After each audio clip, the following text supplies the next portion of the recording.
This week on the Lonnie and Ryan podcast. Let's put some names to this. Need names, sir. So it's got to start with. Are you sure you want to invoke his name? Okay. And I've said in the past, I would never talk about Kevin Commonwealth Picker because he's just a guy in a shed with a camera walking around in circles. Who else do you want to take the time right now to call out by name? What other channels are the biggest offenders? I want this on record. Did you say this? Becoming a better reseller is like the guy that goes and gets all the carts from the cart corral and brings them back up to the front. Like becoming a better reseller is basically something like that. Did you say something like that? Because, you remember that? Because you said that you were a product developer yourself, and you mentioned earlier that you help people figure out if their product will be viable or not, or have a market that would be worth like pursuing. Do you think that there would ever be a time where people would look at you knowing that you are a product developer and think that there is some sort of conflict of interest there? If it needs to go hard, go hard. Absolutely. I welcome it. Where are your receipts? How do we know that you're legit, Peg? How do we know? This week on the Lonnie and Ryan podcast, we sit down with Mason from Pegasus Lounge. Mason has made a name for himself challenging reseller YouTube, especially the gurus and courses. We talk about what makes a real business, what reseller advice gets repeated too often, and where Peg thinks the space is getting it wrong. Join us in welcoming Mason from Pegasus Lounge. I think a good way to start this is to kind of bring in like the point of contention, right? So like there's been a lot of debate between you and other creators, I would say, like when it comes to the definition of a business. So what would you say is the definition of a business? Okay. So the biggest contention that I see is the difference between labels versus actual, right? Actual is what matters to us, while everything else is kind of a label. Like if you're taxed by the IRS as a business, that's just them saying so and finding a reason to tax you more, right? You could have letters of a corporation and never do anything with it, still got to pay. So what did you build? You didn't build anything. So when we talk about building a business, it's supposed to be separate of you. It's supposed to be an entity separate of you. So you build something up from the ground. But for most resellers, right? I'm not saying like, bigger established resellers that you guys consider resellers, like Second Chance or something like that. That's millions of sales, right? Can you actually define what business is though, before you get into what resellers think? Like, what is a business? Like, how do you define it? I have the same view as Pete from Craigslist Hunter. Okay. Right. So if you are still in key man risk, meaning without you, then nothing happens. Mm-hmm. Right. So you have to build some kind of machine, some kind of engine that runs without you. You could still choose to work in your business, but you don't really have to be there every day. Okay. All right. Okay. That would be the simplest form of it. Okay. But you use the term business in the definition. So can you make a definition? Because I think that was a point of contention a lot of people had with your whole, like you spent a pretty good bit of time on the whole is a business, is not a business thing. And the other channels did too. But I think one of the issues was like, there was never like a consensus on, okay, what is a business? What does that even mean? And then it becomes easy to say, okay, well, this either is or is not a business based on that definition, but a definition was never given. It needs to have transferable equity. Okay. Meaning you could sell it. So, if you are ever to sell off the business, like your reselling business right now, right? What is the equipment worth? What is the goods worth? But the way that the business runs is you. You do the listings. You have all of the knowledge of the brands, all that other stuff. So you're not coming with the business. That would be called slavery, right? So when you sell off the business, what do they really get? So if you built a brand, if you have, a fleet of trained employees, that comes all along with it. So when we talk about like, different kinds of turnkey businesses and stuff, right? What comes along with it? The intellectual properties. These are all things that gets built up over time. So when we say build a business versus me just working in one and giving myself self-employment, this is two separate things. Sure. So like, for instance, let's say a guy learns to be a plumber, and he works with a company for 10 years, and he saves up a nut for all those years, and he's like, I'm going to strike it out on my own. He buys a truck, buys his tools, he starts his own company, business, LLC, whatever you want to call it.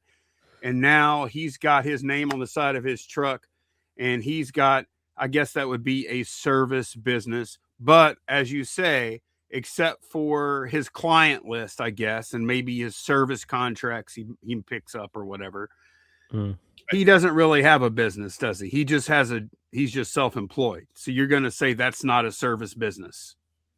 Mainly, okay, most businesses that first start off as a personal grind kind of hustle, because you got to do everything yourself. So you are that one-man army in the beginning before you start having more employees under you that you could, switch out for yourself, right? So an easy way to think about it is kind of like a private practice lawyer. We're very small right now. It's just me and my partner.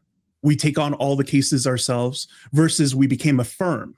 Now you recognize the name. You come to us, but I will assign you someone. I don't have to be there. And it may even be something at that point that you could sell to someone else.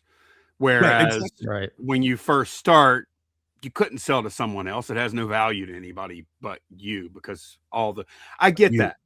And look, let me tell you, I want to start this. We started with, what's the definition of a business?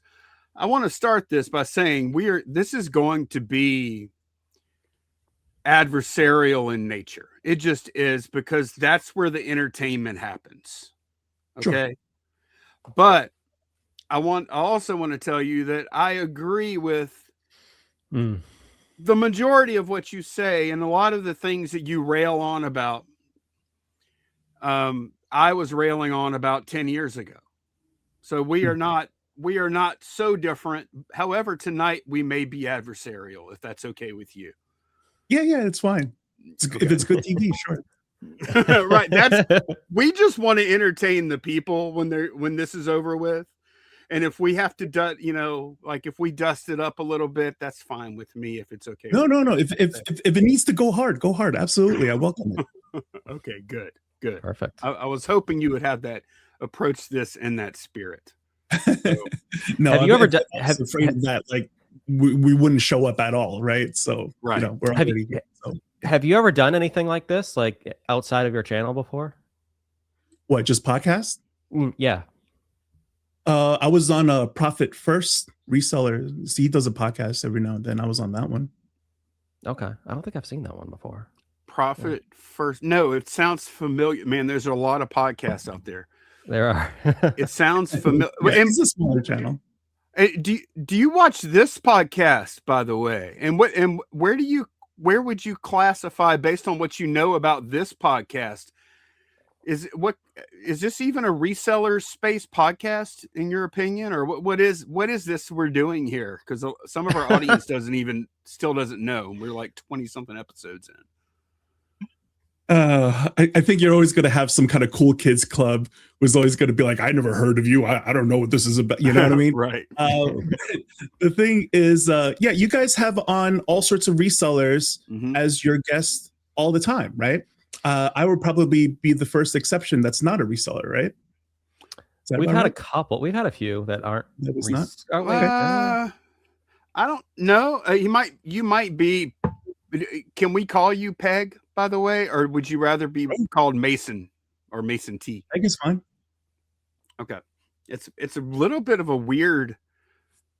What is the origin of Pegasus Lounge anyway? Because before you clicked in, we were talking, and I was like, Pegasus Lounge. It sounds like a seedy strip club in like an 80s detective movie.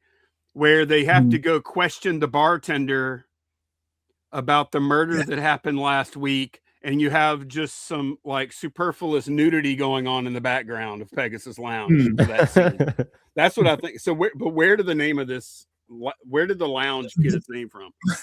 The Pegasus portion comes from my gamer tag as a kid.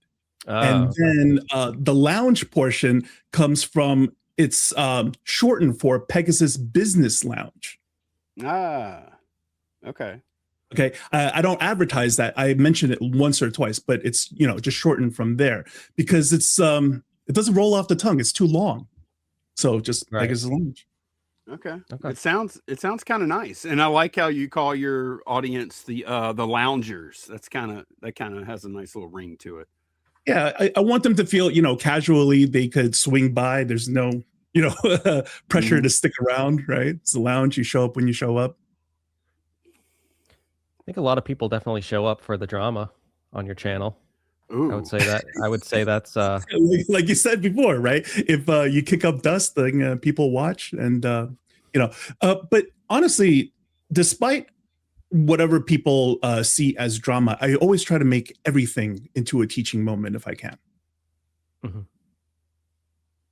So let's talk about the drama a little bit. So what is the purpose? What is the purpose of your channel?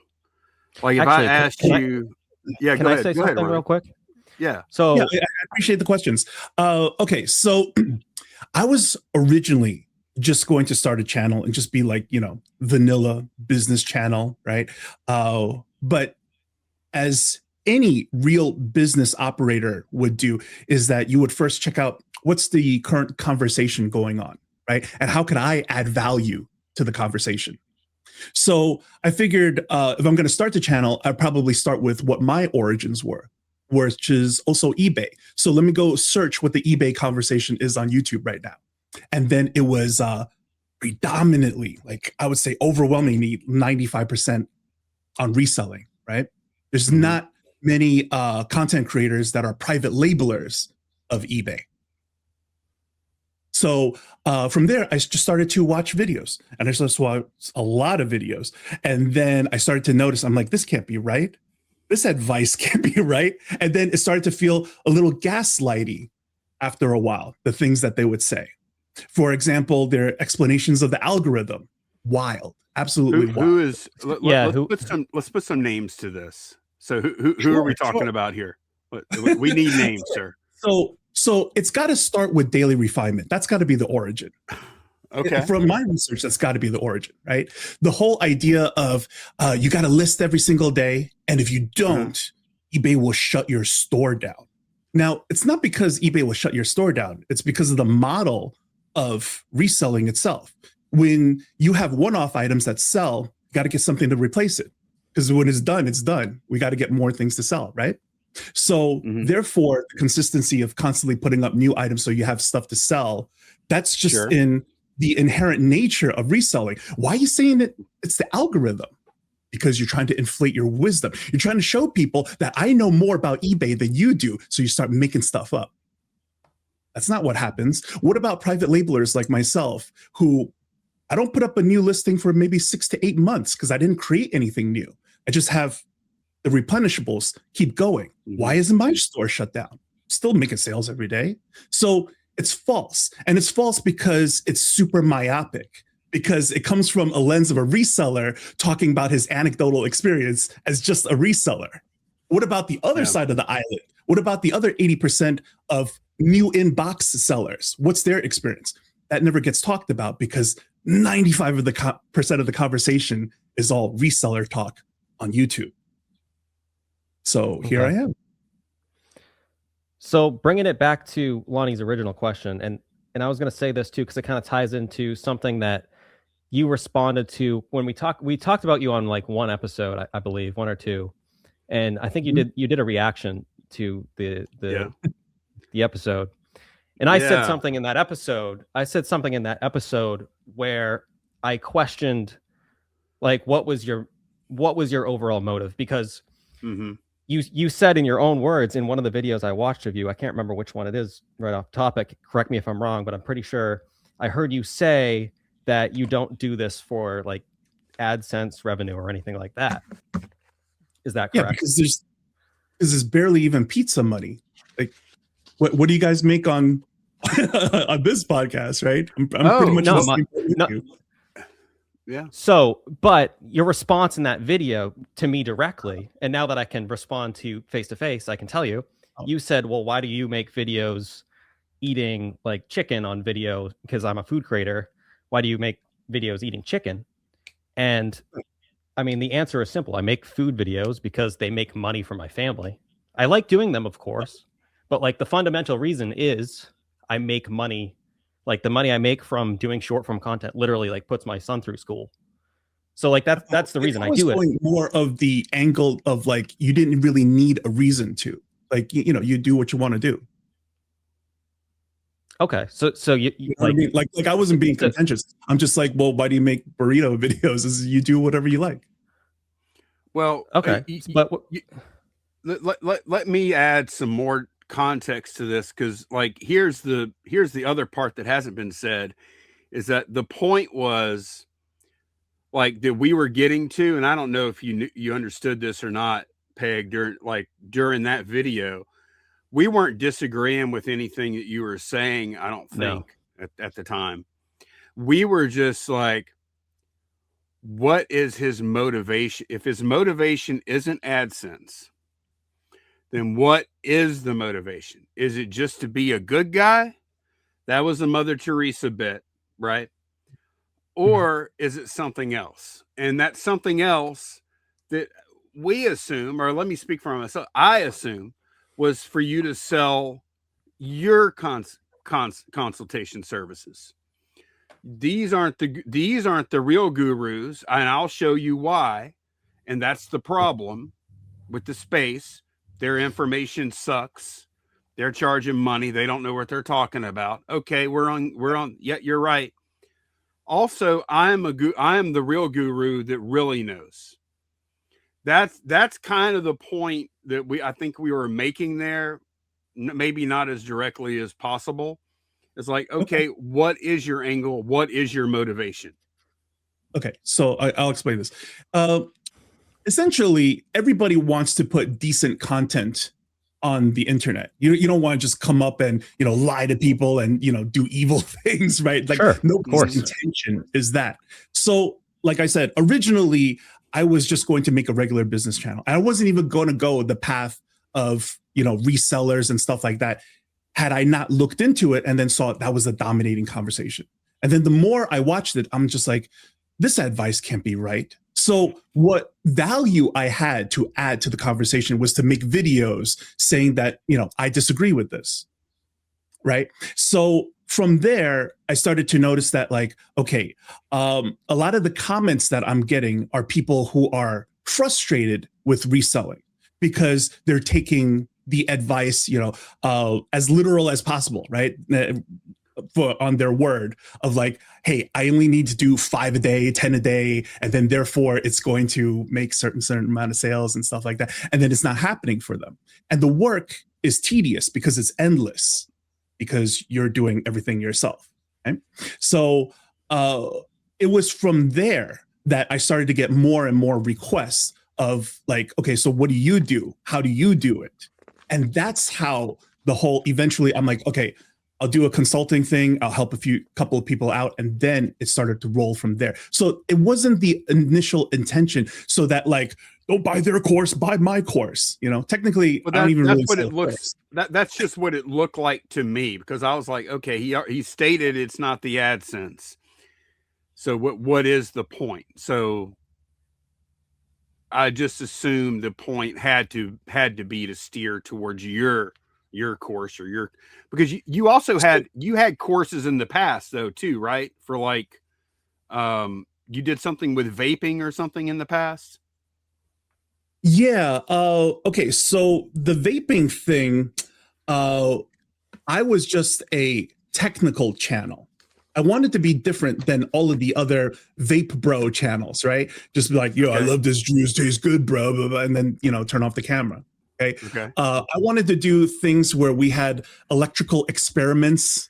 I wanted to do a little bit of myth busting. I wanted to do, because I have a little bit of a background in car audio. So, Okay. As you're connecting positive, negative, wiring, small circuitry and stuff like that. So I understood those things. So for me to talk about, battery technology was very simple. So we got into the whole 18650 and then talk about like electrons, anodes, cathodes, and things like that. Mhm. So I became a tech channel, and then I built up my reputation from there.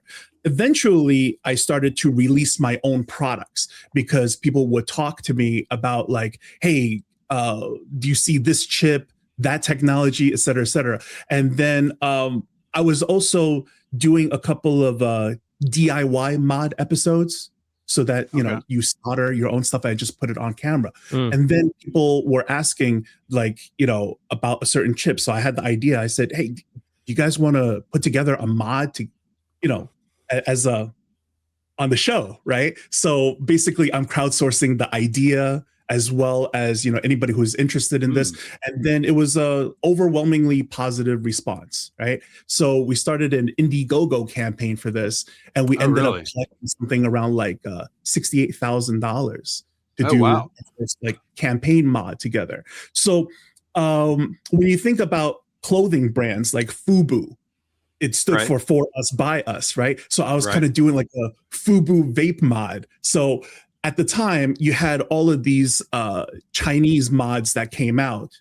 And the thing is that most of them were developed by people who are not vapors. They're just looking to make a buck. So we wanted to develop something that all of the vapors care about. So the tactile button, magnetic doors, the 510 connections, et cetera, all that stuff. And then just have it all in the settings that the people actually want. Because that's the smartest thing that you could do. Sell people what they want. So if we crowdsource the idea, I take pre-orders. It was a great business move. Okay. And then what happened? Rolled in that direction. Yeah. What happened from there? Did you... Oh, you had a Vape Academy or something, right? Like, I called myself that in the beginning, and I was in charge. I never ended up doing a course for Pegasus Vapor Academy. That was the idea, but then I ended up not able to put it together. But it was called PVA at the time because of the channel, because I'm always doing educational vape type videos, not just like some silly reviews. I try to do very, very minimal of the product reviews, because to me, it just wasn't fun. It just wasn't fun at all. Like most products that you review as a product reviewer, they're just okay. It's like for every 25 or 30 items, you might get some kind of game changer breakthrough. Everything else is just okay. And if I'm really telling the truth, I just want to say to people, same garbage item, brand new packaging. Good night, everyone. That's really, because I can't bring myself to shill for a company. I like, there's nothing new about it. I'm going to give you a name because the last job I had, I actually worked for Apple, and my boss there I quit first to become a reseller. Okay. And then my boss quit maybe a month later, and he became a different kind of reseller. He started selling vape stuff. He started his own vape company, and I'm just curious if you ever heard of him. His name is Seth Kneep. He ended up, now look, this is for the folks at home. This might be interesting if you just Google it.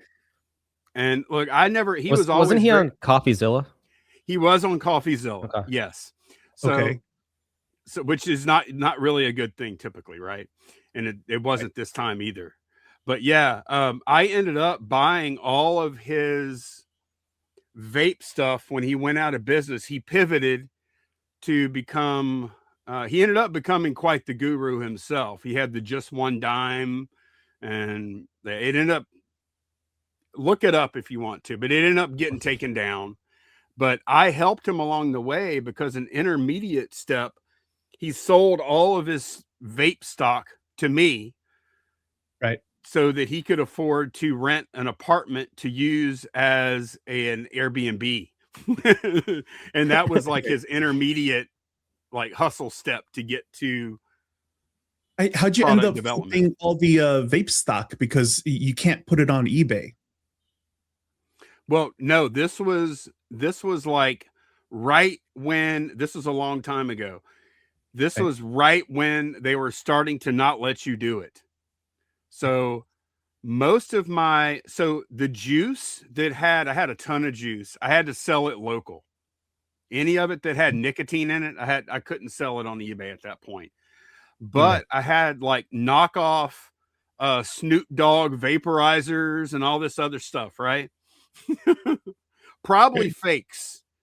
And man, I was listing that stuff and it was selling so fast. And a lot of it, I was getting messages about, we had to take your product down, but it had already sold. So it was over with, you know, and I made it out. I got all that stuff sold. I like doubled my money. Seth got his money to do his, you know, he's a product development guy, or he was, like you became. That's why I was wondering if you knew him though. And he was part of the vape world as well. I might know his product. What's his product line? I don't know. His product line is just one dime. Like he trains other people how to develop products. And I see. My stuff stopped somewhere around 2016, 2017. That's when they basically took the whole industry away from us. And yeah, that was the whole, like, because I have a couple of people who try to bring up my past about Pegasus Vapor Academy. What they don't understand is that I'm extremely proud of it. Okay. And the Reddit links that they're trying to use against me, if you continue to read it, the original guy who brought it up ended up apologizing to me. And then I came through with all of the mods. So that whole you know, scandal, if you will, was a whole bunch of people who doubted my ability to come through with the mods. I didn't know there was a scandal. I didn't, just to be on, like, to be clear, I did not know there was any kind of scandal whenever I. Oh yeah. This is over at you know, the James Helferstay clan, and you know, their guys were like, you know, trying to stir things up because they don't want people to watch my channel and then try to say that I'm not a stand-up guy, you know. Are you sure you want to invoke his name? Okay, okay. You open the book on Helferstay. We'll talk about him in a minute. That guy ended up rage quitting. Yeah, okay, fine. Well, I'll say it right now. You are the reason James Helferstay quit YouTube. How does that make you feel? I wish he would come back. I wish we could put it aside so that like I could talk to him, like, you know, man to man, and just be like, this is, I think he will. Content creation. Chill out. Like, I think he'll be back. Don't be silly, you know? Yeah. And I don't know. He takes it too hard, too seriously, because like you can see the conviction in his eyes where he tries to be, you know, the protector of the realm, right? Like, I gotta, you know, defend this. So yeah, he does take it hard, and yeah, I've watched James for a couple of years, and you know, some of the stuff I take, most of the stuff I take not very seriously, to be honest. You know, it's more of a, but there's something about James that I just kind of like at a base level. There's a lot of things I don't like his recent accusation. I don't think that wasn't good. That wasn't, like, without the proof. Flipping? Yeah, like that wasn't right. Oh, the alt account comment thing. Yeah, right. Where he's like, somebody could easily have faked that. Anybody, I could go on Peg's channel right now and make it look like Peg had a fake conversation with himself. I mean, it's impossible to prove. Yeah. So for him to bring that nothing evidence to make that kind of accusation about somebody else's character is ridiculous. But like I said, James, at his base, he seems like a likable guy, sort of. There's some part of him, Peg, you ain't buying this, but do you feel did you feel bad at all, man? Like I think maybe you went a little too hard. Did? I think you went a little too hard. I went hard on him at all. I think everything that I said was fair. right? When I did the video where I laughed my head off about him because he said that Carrie at home is in poverty. Did you guys watch that episode? I watched it. Yeah, I did. Okay. He said that Carrie at home with her husband making $80,000 a year isn't that poverty? Are you serious? You make me want to defend Carrie now. Like, you can't say that. Well, Peg, here's the thing though, is that when you watch a James video, you have to you have the biggest grain of salt ever that you have to take it with. Okay. Like you don't watch it, you don't take it seriously like that. Yeah, but to be fair, he followed it up with this, right? So she's teaching a course. So why would you pay somebody to teach you how to be in poverty? Isn't that kind of going way too far now? Yeah, I agree. Yeah. I'm not here to, I'm not going to defend James because he's wrong a lot. Right. So the actions, right? I'm not attacking him. It's like, you know, if you're going to say something like that, I'm going to laugh about it because it's just comical, right? Because that's not even like, just Google what the poverty line is. You don't have to do that. Everybody was said that, you know, he said what he said to just, you know, kind of as a flex, right? That he's so out of touch with how much people make that like, oh, well, isn't that poverty? Because I make so much money, you know? People caught on to that immediately. So it's not just me. A lot of people, you know, feel the same way. So look, he knows he talks too much. He makes videos where it's like, you know, I should probably turn the camera off, but I'm just going to keep going. And then just things that I'm going to regret and it's going to come bite me later. And he's made apology videos how many times now? Yeah, so it's him. If he wants the drama to stop, just stop, because he's the only one who's actually doing the drama. I don't want the drama to stop. I enjoy, like that whole arc. Like I message Ryan and I message, you know, but like throughout the day, every day. And when I drop that on him, I'm like, man, you got to see. Like I was super invested. Yeah, he's not real in tune with everything reseller these days, you know. But when I showed him that, he was like, damn, that is crazy what they're doing over there. And then once you got involved, pouring your gasoline on the fire, I thought I actually tried to you know, calm down the situation because it was getting heated between James and John, right? James even showed up to John's live and just, you know, like right there in your face. So I kind of just did a couple of episodes to highlight the absurdity of all of it. Because at the end of the day, even if we find out exactly who Sandra is, haha, so what? We move on afterwards, right? It's embarrassing, it's cringe, it's funny, but so what? It's like I said in my episode, it's like finding out that snotty girl in your class was sending herself flowers the whole time. We're all going to laugh about it at lunch, right? And then we're done and it's over. It's old news. You know what?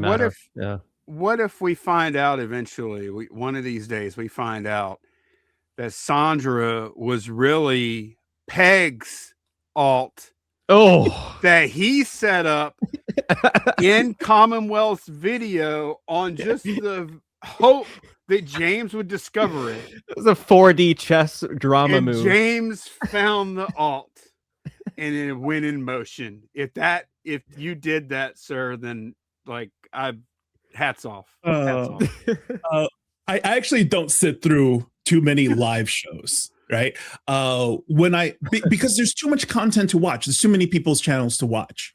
Right. So the things that hit my radar, I need to narrow it down because there's just too many things. So I can't just sit through a live on the off chance Kevin might say something that I disagree with. And then I would sound nitpicky at best. You have to say egregiously bad things for me to make a video about you. Right. So it's got to be, you know, a poor explanation of the algorithm, a whole whiteboard where none of this math makes any sense, right? You're saying STR calculations above 100%, suggesting that you are selling more things than things in existence. You have to do really crazy things like that. So every single time I watch a video, if it's not about, you know, some serious advice based on some tips and how we make $1,000 and stuff like that, right? I see the actual whiteboard. I see the spreadsheet in the thumbnail. I'm not going to watch your stuff. If you're just doing some kind of bolo, a day in the life of come thrift with me, that's fine. That's just people, vlogging their lives. This is just the show and tell stuff. And people are, I encourage that stuff because there's a lot of honesty in there, right? I made this much. I didn't make this much. I'm doing good. I'm not doing good. That's fine. It's honest. It's okay. But when you start lying to people and pretending to be a business professional and then throwing out like definitions that make no sense, that's not how you use those things, right? Then I'm going to come out and I'm going to say something. Okay. Well, I'm going to say something right now then. I'm going to ask you. So you look at everybody else's receipts, right? Like you go around to everybody's channels and you clip out, you clip out clips. Sometimes you take them a little out of context. I'm just saying, like sometimes you do. That's okay. I understand. It's part of the game. But I'm trying to remember what I was about to ask. Receipts. Oh, receipts. Yeah.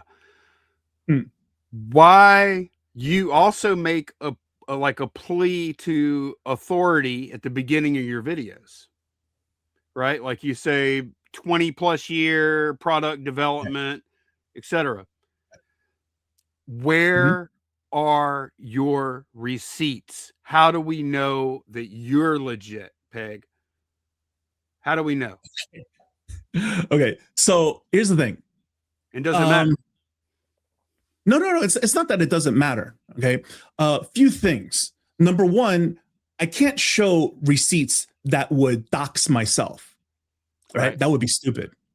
Okay, the internet is a scary place, and I clearly have a lot of haters, right? That would love nothing more than to find out. Okay, we'll come back to that. We'll come back to that in a minute. Well, when we come into the technical business talk, either I know what I'm talking about or I don't know what I'm talking about.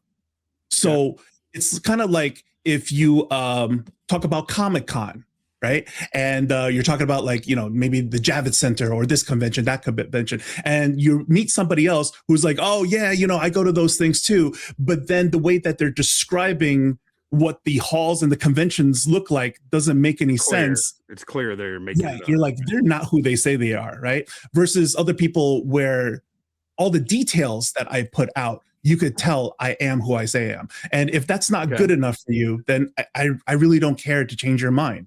Right. So when we do like these, calculations and we're talking about business mechanics, right? So coming back to the whole, like, do you have a business or not? You need to have structural changes in your operation. So, for example, it's very clear, very obvious that I'm more of an Amazon FBA seller than an eBay seller, because ever since 2013, that's when Amazon beat out eBay in every single category for sales. So for a replenishable item person like myself, you're going to follow where the numbers go, right? All the sales are over there. All the customers are over there. Then I'm going to go where the customer goes, not because I have some loyalty to Jeff Bezos, right? So when you think about what it is that I do, we're adopting full automation here. So instead of sourcing for things, I source it once from a factory. The factory sends things directly to Amazon. So what do I have in the middle that I'm making money? Ownership. I own the listing. I own the brand registry, right? Intellectual property. What do I do? I reorder. And I keep on product developing. So I keep on trying to adjust, tweak, because if you work with factories, you have creative control. And when you have creative control, now you have the ability for a better product to market fit. So when I say all these things, do I sound like a product developer to you? Or am I just blowing smoke?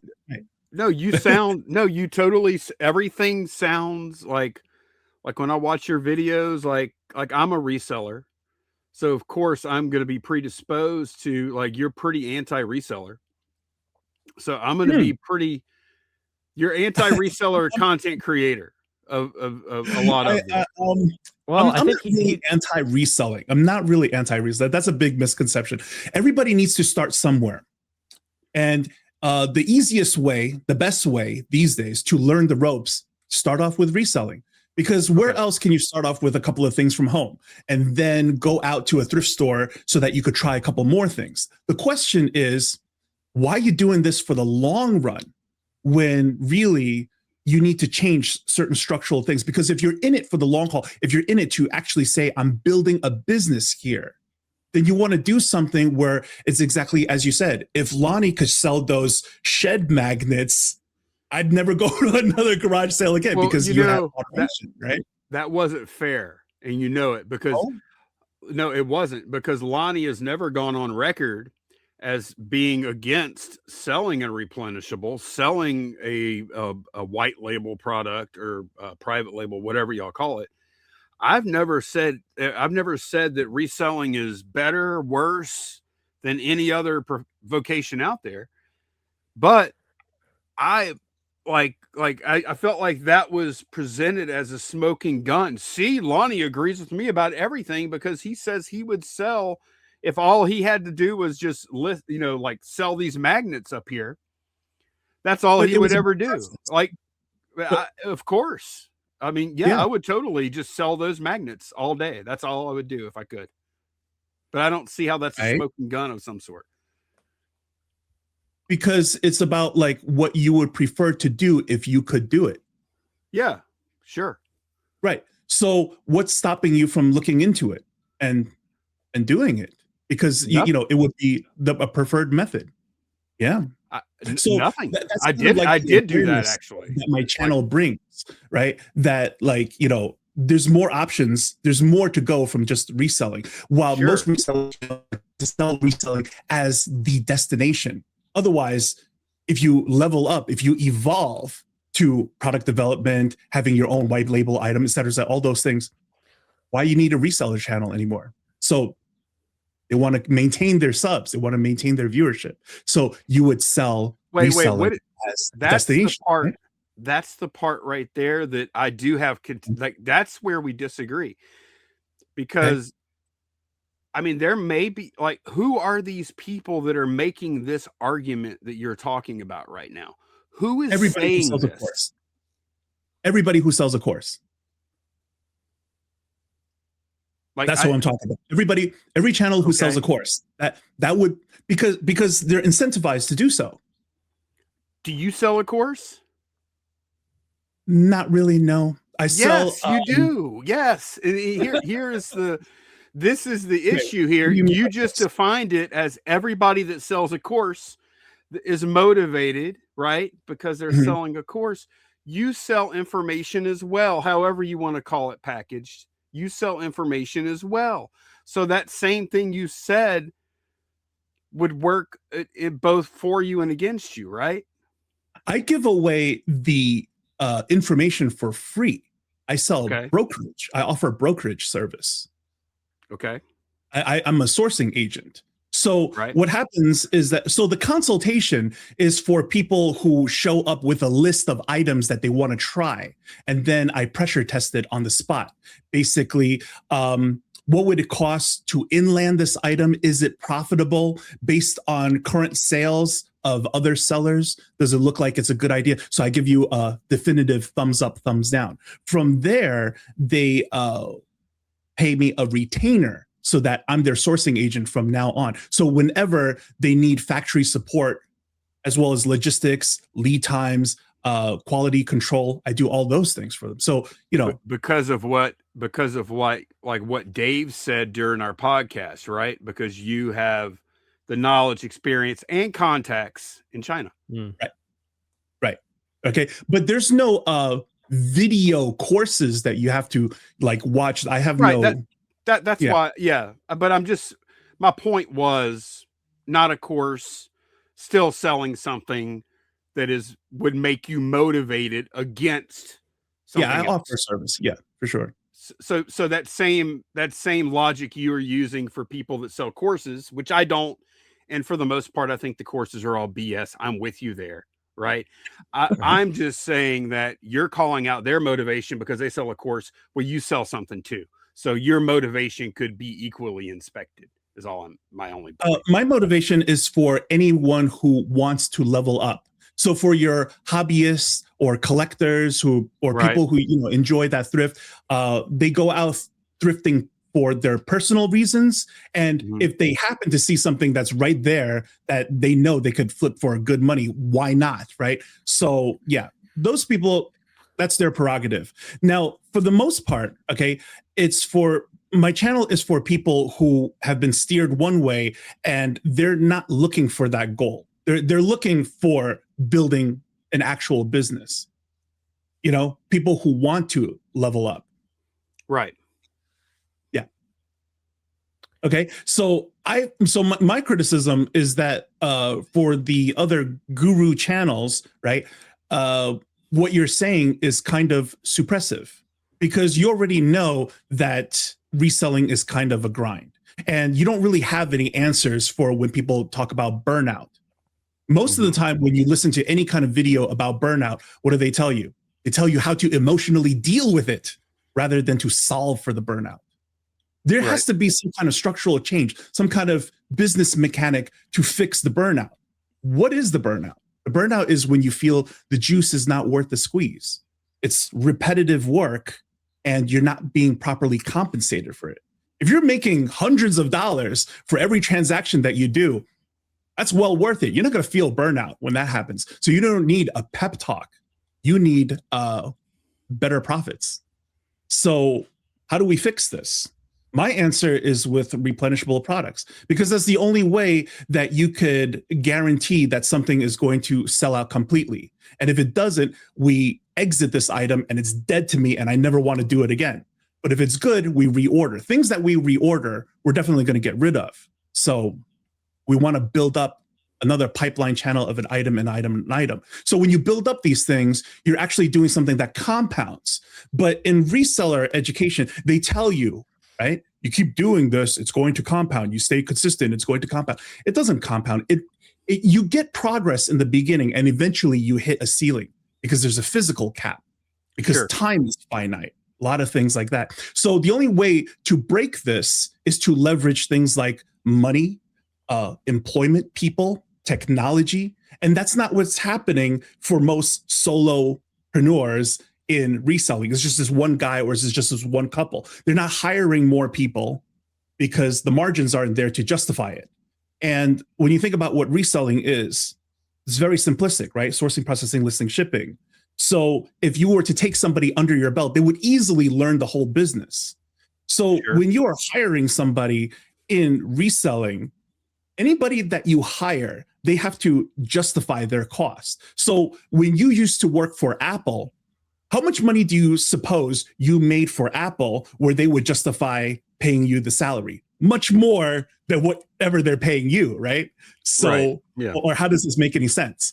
So if somebody was to make something like, 3x, 4x the amount of what they're worth, well, if I was to figure out the business, I don't have to make that much. Even if I made 1.5x, that would be better for me to go off on my own than to remain under your wing.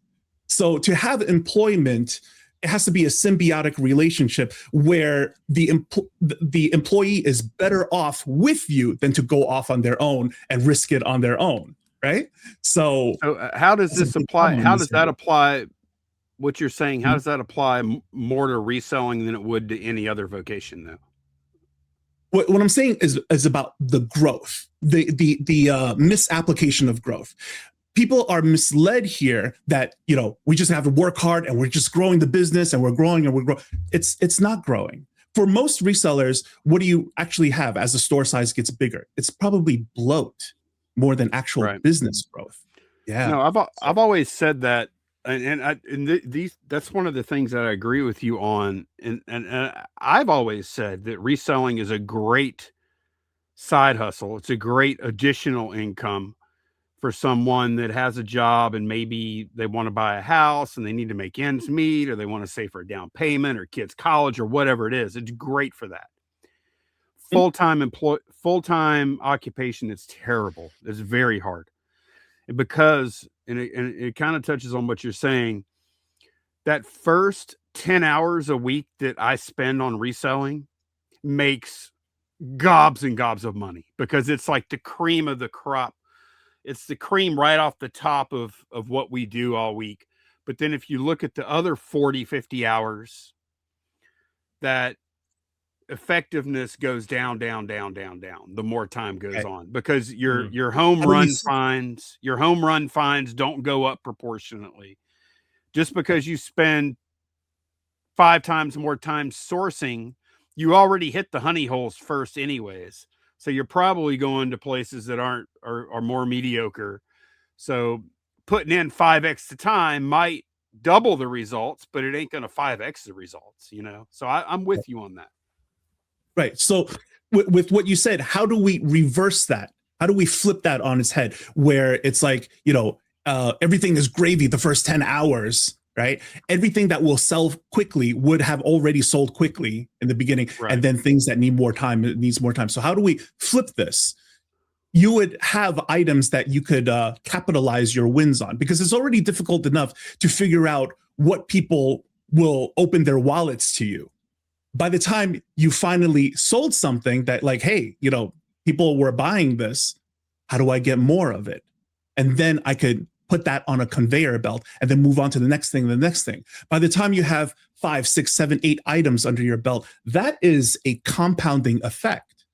Yeah, I understand. While that. If you're doing one-off reselling, the erosion is just as fast as your sales. So you're always plugging up the holes in the Swiss cheese. Well, yeah, you have to continue to work. Yeah, I mean, it's not magic. I mean, I'm with you on all of that. It's not like it's not get rich quick. It's not mailbox. It's not a business, right? That's why it's not a business. And as you said, it's a great side hustle. So it can't be both a business and a side hustle at the same time. This is one or the other, you know? So widely recognized as side hustles is like door dashing, Ubering, stuff like that. Nobody's going to say door dashing is a business unless you're, you know, DoorDash the business itself, like offering the app to people, right? So, you know, people are very clear of what is a hustle and what is a business. It does seem very important to you to diminish what reselling is, though. When you speak, a lot of times you spend you choose your words carefully. You choose your words pretty carefully to try and diminish it. Would you contest that? Would you say I'm wrong when I say that? Okay, I would say that I do this is because what reselling currently is overly inflated. It's not honest what it is. So you do that though. Like you are agreeing with me that you choose words like entry level, grind, hustle. Like you choose words like that to intentionally to diminish what it is, right? To diminish it back to what it originally is supposed to be, what it actually is, but not to make it minuscule, like it's nothing, like this is garbage. It's not to, you know what I mean, like to disparage what reselling is, but rather than to show. I understand, and the only reason I bring this up is not because I have some kind of personal issue with it, but I think that is one of your public perception struggles you have as a channel that's trying to both attract and also not insult your potential audience of resellers. Well, because you have to do both. It's a tightrope you're walking there. Well, let me give you a very simple question, right? It's just like how I responded in the original video. It's like, why would you learn Mandarin Chinese if you already think you're fluent in it? So if you think you're currently are doing a business, why do you need to level up? Why do I need to learn more about business? Why do I need to understand? You see what I'm saying? So once you understand that, like, no, this is not a business. This is a side hustle. How can we turn this into a business? Now you're interested in real business education to level up, and you will be in a better place for it. Okay, so you mentioned Pete, Craigslist Hunter, earlier. Now he basically does the same thing everybody else does. The difference is he has employees. Yeah. Right. So changes things. You wouldn't consider, so Candace and I, we have like a partnership here. LLC, 50-50 partnership. So you wouldn't consider what we do as a business, but if we hired a couple of employees, then you would or not? Like, Have you guys ever read Rich Dad Poor Dad? I'm familiar with it. I've not read it. I've not read No. the whole book. Oh, okay. So in it, it's a feel-good story about this kid who was growing up, and his poor dad, he wasn't really poor. He was just not in business. And then he had a rich dad who was his best friend's father, who was a businessman, right? And what he did was that he owned a lot of businesses, and he would have a hardware store, a restaurant, a supermarket, and he would work from home. And all he would have is his store managers come visit him twice a week. And then they would go over the numbers. So how is he making money here? Ownership. I own the business. I don't work in the business. I own it. That's where my dividends come from. So once you're at that level, right, it's the same idea as when you are a private practice into a law firm. If you are a small private practice doctor, like you're just a solo chiropractor, into I have a clinic with like a whole bunch of other chiropractors that I could assign one to you, right? This becomes different now. So by the time you're just like Craigslist Hunter, you have a couple of well-trained employees. There's even a store manager to take care of them, so that all you really have to do is meet with the store manager and make sure the numbers are legit. Maybe even give them a little bit of share in the business so that they put their whole heart into it because they treat it like it's their own. Yeah, you have a business now. Do you have employees that work for you? Used to.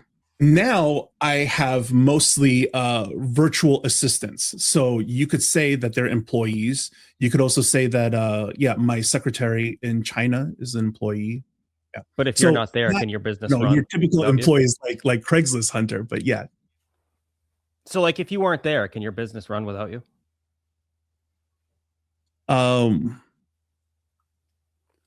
Okay, so here's the thing. No business, I think, is 100% passive, but we could get it up to the point where periodic maintenance is good enough.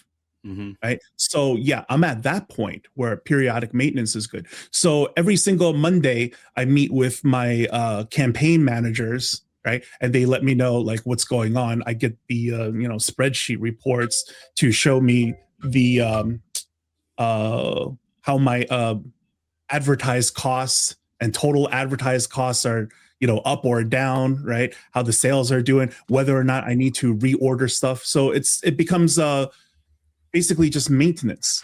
And then for the rest of my time, I spend it on looking up new items, looking up new item ideas, getting more inspiration, scrolling on TikTok sometimes. So I've always wondered this, like, and this goes for anybody that bothers to, you say broker, you like to broker other people's ideas and help them develop products, right? Yeah. So brokerage is kind of important. Okay. If I could give you like one really, really good reason why you would want a broker is because you are American. So when you contact the Chinese factory, they say, you're going to go on Amazon. So they're going to play funny tricks with you with the pricing. But when you have somebody who's local, like myself, to deal with the factory directly and then ask them for price quotes, they might say to you, just to feel you up, be like, oh, well, where are you selling this?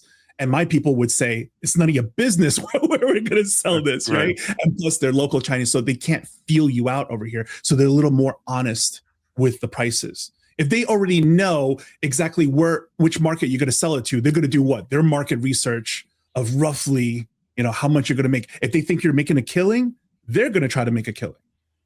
So one of the things that's having a sourcing agent is kind of a big deal for that. Another thing is just to have somebody else on your side of the table when we're negotiating, because you versus the factory, we're sitting on opposite sides of the table, but your broker is on the same side of the table as you, and you only deal with him. So you only deal with an ally the whole time. You never deal with the opposition. So it's his job, just one person, to make sure everything goes smoothly for you. So basically, I am everybody's buying partner. When you have me on your side, you don't have to think about the buying process. You just say, Mason, give me another 500 units of the usual, and there you go. So why why devote time to that part of the business? Like what okay. versus, already know what I'm going to ask probably, right? Right. Versus, why not just do items myself? Why help other people do items, right? there you go. Yeah, and I know you have an answer for this. A little follow-up question. Yeah, because it's two things. It's about luck and adopting risk. Do you believe in a little bit of luck, a little bit of chi, a little bit of like, a person's energy, stuff like that? Sure. So if I was to develop item after item, I'm all relying on my own chi, if you will. Okay. I'm not super into that voodoo stuff, but I'm just doing my best to describe it. But if I have many clients, then I'm also, based on their luck of success as well. Okay. Right. So it's almost like a mutual fund type approach almost. So another thing is adopting risk. The client is the one who's adopting risk. I'm just the buyer here, and I make a solid cut before the sale even happens, because I already collect by that when they pay for the goods, right? So the cash flow is better, even if my margins are less. But what did I do? I made a couple of phone calls, used my connections, and then made sure everything goes smoothly. So, number one, it's a very symbiotic relationship, because what I do for them, right? And for people who are wondering, like, how much does it cost? The difference is that I'm usually able to negotiate prices better than you can. So when I come back and tell you the price, sometimes it's a nickel cheaper than what you would have paid, and yet my commissions are baked into it. But now you also get my services on top of it. So you get a cheaper price and services on top of it. Becomes a no-brainer. Okay. Yeah. Ryan, you were going to ask something a minute ago. Business, we have to offer a lot of value to people. Ryan, you were going to ask something a minute ago. Yeah. And I don't know, because I don't even know the inner workings of that business necessarily, obviously. But I guess my question would be would there be any sort of, I guess, what if somebody was to question if there was any, because you said that you were a product developer yourself, and you mentioned earlier that you help people figure out if their product will be viable or not, right? Or have a market that would be worth pursuing. Right. Do you think that there would ever be a time where people would look at you knowing that you are a product developer and think that there is some sort of conflict of interest there, where where you could have somebody come to you with a great product idea and maybe you say, nah, that's no good. And then you take it for yourself and sell it. I'm playing devil's advocate for people that might criticize. No, this is not necessarily my criticism. It's just something I thought of. Yeah. So is there some form of distrust going on, right? Yeah. Why don't I just take their idea and then just go, do it myself, et cetera, et cetera. Okay. So a few things. Number one, it's in my interest to be honest and help you. It's always in my interest to build people up. Okay. Because if somebody is already a whale of a customer, they probably already have an agent. It's kind of like trying to be, I'm sure Lonnie gets a lot of requests for, hey, can I do your thumbnails? Can I be your video editor? Yeah. Right? Oh, yeah. Now, if you're a big channel, like 1 million subs or whatever, you probably already have an editor, right? So it's more likely that if you're going to try to be somebody's agent, be somebody, you want to find somebody who's just starting off and build them up. Because once I build them up over time, when I help you develop a product, how often are we really refining here? Once we've tweaked the right sample, this is the right color, the right size, the right whatever, what happens now? You place a phone call with me and be like, I need another 2,000. I'm like, give him another 2,000. And then I make the commissions. What did I do? Not much. So it's in my interest to build you up, because in the long run, it's all easy money for both of us. Okay.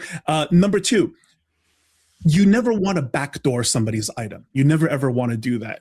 One of the case studies, right? Do you guys ever heard of a brand called Zions? It was like an energy drink brand, right? Mm-hmm. And they got the MMA guys like Forrest Griffin or whatever to endorse it. But what happened is that they got greedy. They gave it to Vitamin World. GNC, like, you know, Walmart, Target, like all at the same time. So now there's way too much supply. And now they got to get rid of it. So they price warred against each other. Now the image of Zions went from a premium brand to some kind of garbage brand with a fancy label. And now they only sell online. Zions is done. So you got too greedy. So the same idea would happen. If I backdoor your item to somebody else, now 2 people are selling it, 3 people are selling it. You guys have to what? Start to price war because there's too much supply. So I want you to have exclusivity because it would secure our long haul. What do I want? I want years and years of a relationship of somebody saying, Peg, give me another 2,000, give me another 5,000. I'm like, you got it. And that's all I do. You know, so you want to build up a lot of clients. You want to help them up from when they were nothing to, you know, a big whale today, so that they're always with you. You were always with them from the start. This is the best kind of relationship, to be open and honest from the beginning, and to be this whole one hand wash another situation. So you're saying it's compatible self-interest that is what keeps the you incentives honest. align. Right. Yeah. Makes Fair sense. enough. Okay. Fair enough. Yeah. I mean, you're answering these questions pretty good, Peg. I'll give that to you. We might hire you. We'll see.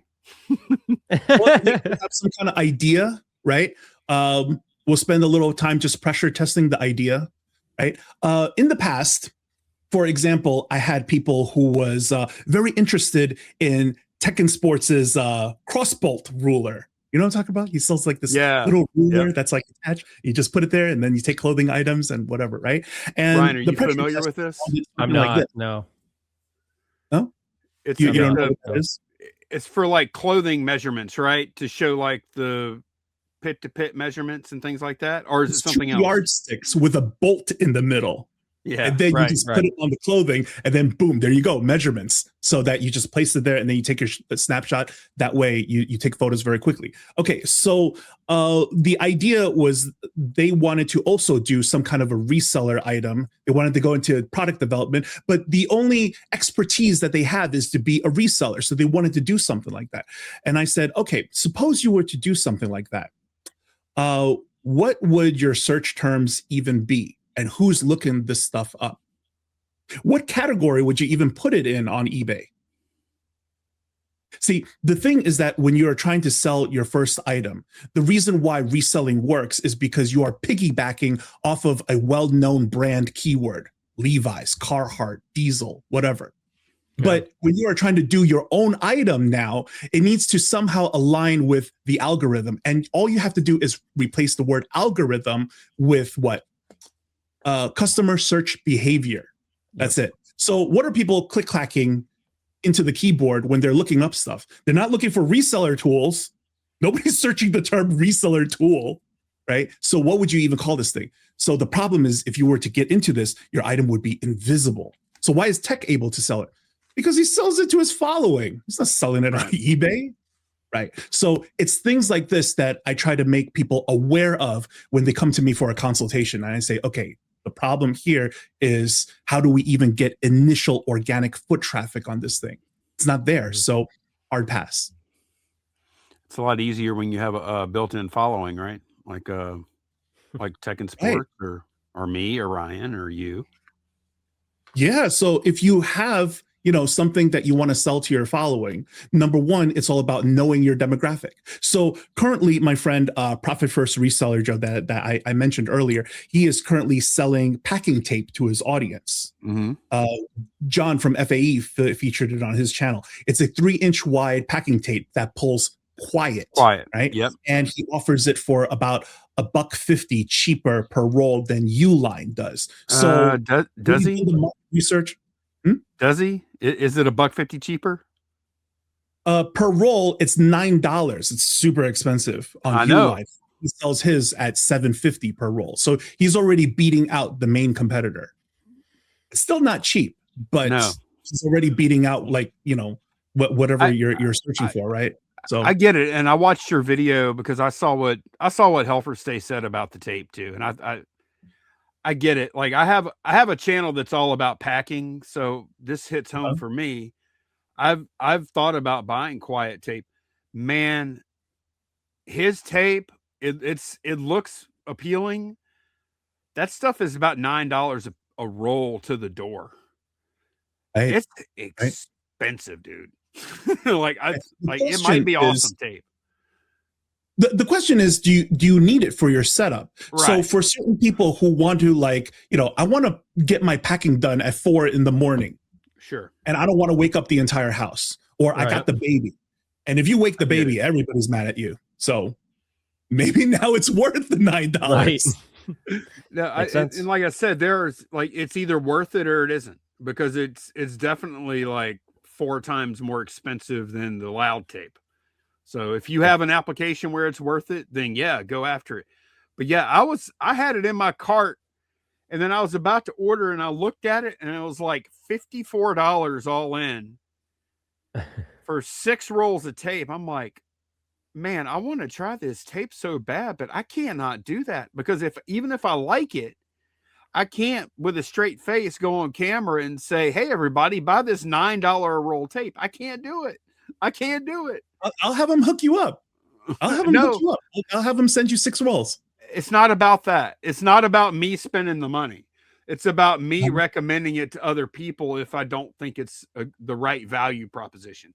And I either will or I won't. I haven't looked at the competition. You should be receiving it soon anyways. I remember him showing me that you are on a list of people who will be receiving a care package. Yeah, and that's great. I remember Shed Flips was on the list. And that's great. And like I said, I haven't looked at when I looked before, because I was considering buying it. We weren't supposed to make this all about tape.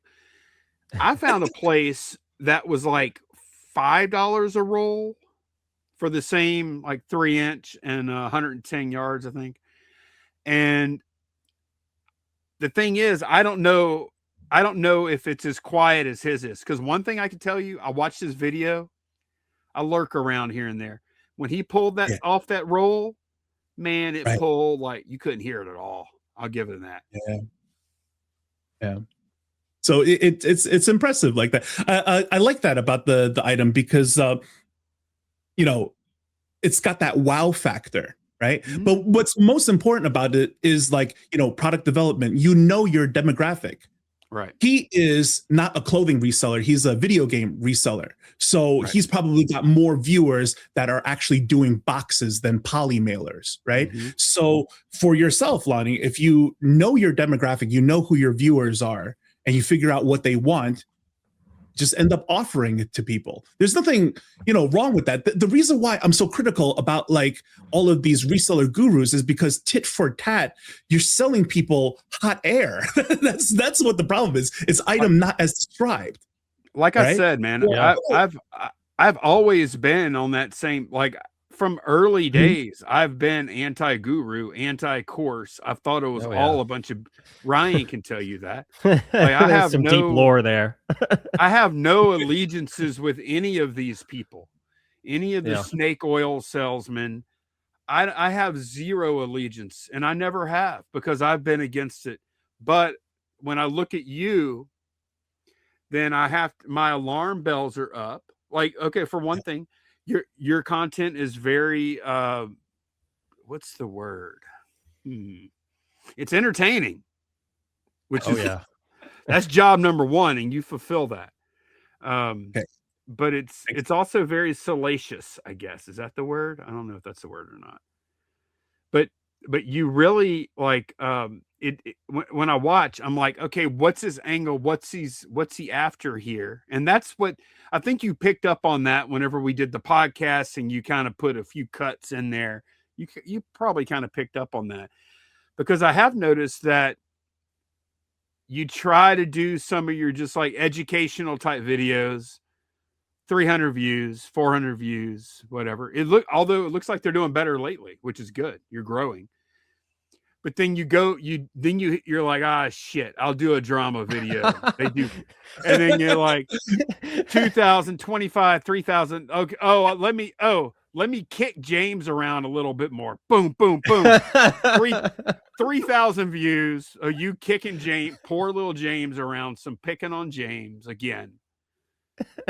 Like why do you describe it as poor little James? There's nothing poor about him. He throws a lot of first shots. You know what I mean? He starts a lot of stuff, right? He does. He does. So, okay, so the educational stuff. Okay, I do it regardless, knowing the views would be less.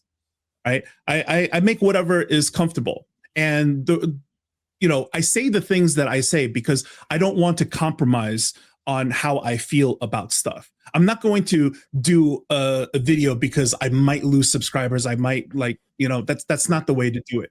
And I have growth on the channel, but the growth is not like, I suddenly make a viral video and then I have a whole bunch of subscribers that I don't need, right? I could absolutely make like some kind of tutorial, just like, when people make reference videos, right?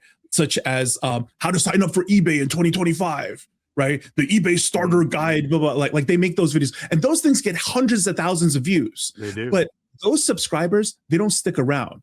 They subscribe to you as a bookmark. Right? Because I need this particular video later. So that's all it really is. It's not a real sub. It's a bookmark. I don't need that. Why don't you think that's a real sub? There's plenty of channels I know what you're saying, because like my audience is like loyal everyday kind of audience for the most part. But then you look at someone like who's the guy? There's one guy that makes and I think they're good for the most part too. He makes all the evergreen videos. He's got the beard. Oh my gosh. Oh, Cha-Ching King? Cha-Ching King. Yeah, he specializes in the kind of evergreen search-driven traffic vid that you're talking about, and he makes a good go of it. So I mean, it is I think it can work. It might not be what you like, but I think it can work. Yeah.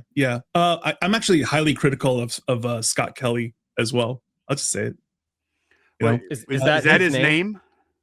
Scott Kelly? Yeah. Cha-Ching King? Yeah. Okay. He's the first person that basically helped me spark the whole reselling is not a business conversation, because he's the first one who says, you can't tell me that reselling is not a business, because if that's the case, then ask the IRS to stop taxing me like a business. And I'm just like, bro, just because you're taxed like a business. Wait. Is that business?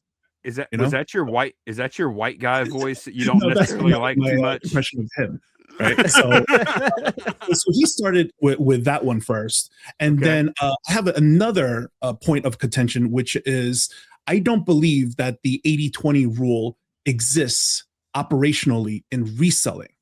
The 80-20 rule exists at best on an observational level, but not operationally, because to apply the 80-20 rule, you need to double down on something.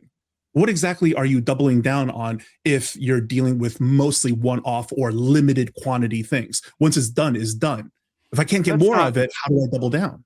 That's not really true, though. I mean, I understand what you're saying at a base level, but we do most of the things we sell here, we've sold many, many times before. So, I mean, there is some repeatability. I can't control it. So I totally understand what you're saying. But there is repeatability, and there is but I know I can't order 1,000 more from my guy. I get that. Right. Yeah. So the idea of the 80-20 rule is, a redistribution of your resources for better outcomes. Yeah. Right. But when you listen to the 80-20 explanation of many of these reseller channels, whether it's like the Resell Brothers or David Palaio or, Cha-Ching King, their follow-up to what the 80-20 rule makes no sense. They'll just be like, yeah, so we noticed that, 80% of our items is the lower ASP stuff, and then some of our stuff is gems. That's not the 80-20 rule. That's just an observation that you have more of this and less of that. And everything in life is an imbalance, right? There's always going to be more people leaning this way than that way on all sorts of different kind of topics and industries and stuff. So that's not an application here. So for them to make a video and try to push it as strategy, that's weird. You know? Well, can you not just say, yeah, you want to just take a look at your operations, and okay, if the majority of your money is coming in on this type of product, well, now you should devote more energy to that part of your operation. Like, can you not just get that out of it and that's good enough? Or So let's pressure test that logic, actually, right? Okay, So sure. people will say, well, you want to double down on certain categories or double down on certain brands. So what are you saying? That everything of this category is good? No, not really. Double down on brands. So everything of that brand sells? No, not really. So when we are doubling down on stuff, it's at a granular SKU level, right? This size, this color, this style was really good. This particular video game, Mario Kart 64, the original one, blah, blah, you know what I mean? It's very specific. That sells really good. The new Wii version or whatever, that thing is garbage and it's not worth a lot of money. The other one is a collectible, right? So it's stuff like that. It has to be on a granular level. So when people, put out this stuff that you want to double down on cowboy boots, every kind of cowboy boot sells, every size, once you start to press these resellers on their advice, now it doesn't hold up to scrutiny. Yeah, I will say that the one thing that reselling, the way we do it anyways, without, if you're not hiring employees anyways, it does not scale easily at all. And I think everybody knows that. Everybody, and even with employees, it probably. But look, I'm going to come out. If I come out with an 81-19 principle, then you cannot say that I got it wrong, because it's not 80-20. It's going to be 81-19. I see what you did there. Okay. Yeah. But yeah, so, we asked the question, right? That if reselling currently is difficult to scale, what's the solution for those who want to scale? Hire For those employees. who want to scale, what is the solution, right? The solution, in my opinion, is to evolve, because the model of reselling has its limitations. At some point, we got to get off the bike, and then we have to add a motor to the bike to make it a motorcycle, right? We can only pedal so fast. You can only go so fast. At some point, you're just going to have to admit that, okay, we got to make some structural changes. Got to do some engineering here. Do you you're starting from the point where you're assuming there's a problem, though, because there's probably a lot of people that are I get my I get my pension in the mail, I get my Social Security, and then I make a couple thousand a month on eBay to kind of help me pay for vacations and stuff, and I'm happy with that. Is there a problem there? There's no problem there. That's the distinction that I make. The problem lies in people who want to scale, don't know how to do it. Mm-hmm. Okay. Right? Because the idea of being an entrepreneur is being a go-getter and a problem solver. So how do we solve for the scaling issue? Because I'm not going fast enough. But for other people, I have this pension, I have this, I have that, I've saved up, right? And this is good enough for me, because I don't want to put in more effort for more that I don't need, right? And that's totally understandable. If people know what they're getting into, then that's okay. I think that's the case. Maybe I'm wrong. I don't know. I don't even know how you would quantify that. What do you think? What would Lonnie's, the Shed Flips viewership? I wonder what percentage of my viewership, my loyal viewership, could peg Sweet Talk and get them to say, you know what, this buying one-off stuff and selling it is for the birds. It's too hard. I am going to go with Peg, and Peg, here I have an idea to help me develop this product. What percentage of my audience do you think would be interested in doing that? I don't even think it'd be that many. You don't need that many. I've never done an episode on Shed Flips, because you're not out here trying to be a guru. You're not trying to, tell people how to live their lives, et cetera, et cetera. You're just showcasing what you and Candace does, right? So people who are viewing your stuff is absolutely what Kevin Commonwealth is saying. This is a lifestyle channel. I choose this lifestyle. So there's no room in there for me. But for people who are here for business education under the guise of business education, now there's an issue, right? Because if you listen to what they say, just do 5 a day, just do 10 a day, just do, all these strange mechanics, right? And strange explanations of the algorithm. Okay, so this one is super controversial. I definitely got to bring this up. For all of time, Tech and Sports claimed what? That you have to go get quality items because sales is what matters. It's not how many you list, it's how many you could flip, right? So that was a good thing. But then 3 weeks before Better Lister, he convinced everybody what? Got to raise the scale. Got to do more volume, more volume, more volume. So what is Better Lister? Is that like an AI listing thing? Yeah. It's AI tool. So it was 50 cents per listing to use the AI with the tokens. That's expensive. So right. So who benefits the most from volume? Right. Yeah. Gotcha. Yeah, it's obvious. Yeah. Right. Yeah. Because all he has to do is sell you a digital product. That's an endless supply. So who's the replenishable product here? You are the viewer. He's doing a business. He's doing an actual business.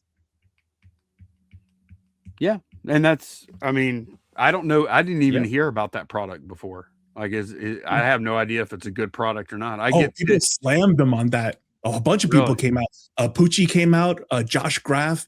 Who else? The Yumbo. Like everybody made a video about that and just be like, he changed this tune, on this to get everybody to use the tool. So you're hurting people in a certain direction that is even opposite of your original mantra. What's up with that? Yeah. Interesting. I have free access to List Easier right now, and it seems pretty good. But then we also pay for and recommend people use List Perfectly. That's the one we actually use. That it has a listing tool built into it as well that we try. Candace likes it better. I like List Easier better, and then there's others out there. And I'm scared to. I'm kind of scared to recommend any of it because I haven't used all the competitor stuff. So like I might be recommending something I think is good just because I don't know any better. You know what I mean? Like I don't know what are you afraid of? Some kind of content backlash, or what is it that you're afraid of? Oh, no. What is it that you're afraid of? Like some kind of content backlash, or no, not like recommended one over the other. No, whenever I say afraid, that might be too strong. When I recommend something, I really want my recommendation to mean something. Like I want people to trust my. If I recommend something, like if I recommend somebody go watch Pegasus Lounge, I will be personally responsible. Like, I get it. Right. Yeah, exactly. Right. I consider it a big deal to recommend things to people. That's all. I respect that. I feel the same way. A couple of channels I did the same thing for. I did for the Novo Flips, the Reseller Consultant, Lava City Threads, like a couple of smaller channels that I recommended. And because I do so many critique videos, so by the time I say somebody's good, it holds a lot of weight, So there's a lot of positivity to that. So for you to have the integrity and say like I'm not going to recommend something unless I wholeheartedly can stand behind it, right? It shows a lot of integrity. We do recommend, we recommend List Perfectly, but then I always give the caveat. I'm like, look, we haven't tried a lot of other products that are out there, and there are others out there because I know. Like people post that they use them and stuff. I say, all we can say is we've been using this for years and it's good enough to where we haven't felt like we should try something else. Like that's the best we can say. Right. Yeah. Creating listings is different in my world because you have a replenishable product. You have endless supply of it.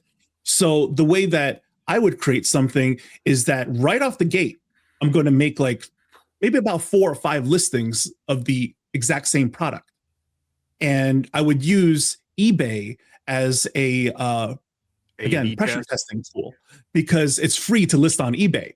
And you could use eBay's existing traffic to figure out what the impressions are. based on the way that you are wording the titles, right? Because eventually the idea for me is to move on to a bigger selling platform. But the customer search behavior is the same. So I personally sell car seat covers. If you were to look up car seat covers on eBay versus Amazon, why would you not type in the exact same thing?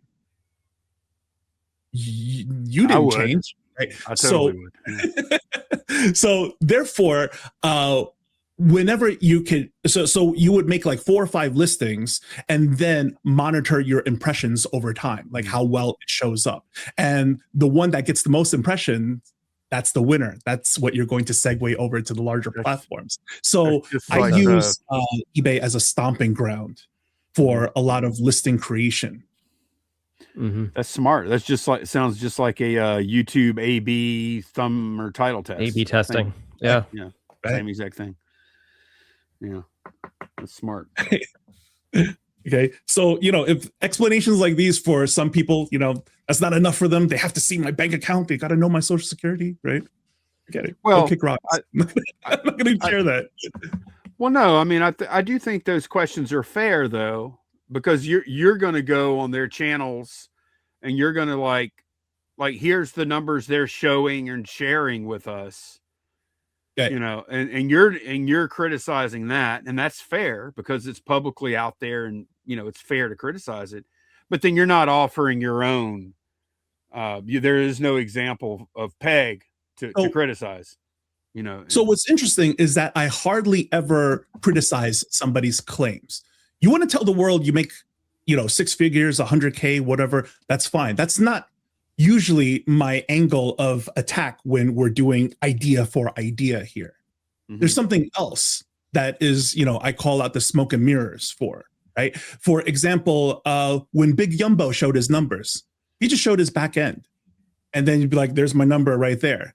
Yeah, it could have been Photoshopped, but I have no reason to suspect that. But when Carrie did it, she just took a marker and then wrote it on a piece of paper. What's up with that? Why would you do it that way? So you're just saying whatever you want to say now. You want to know how much I make? Give me a piece of paper, right?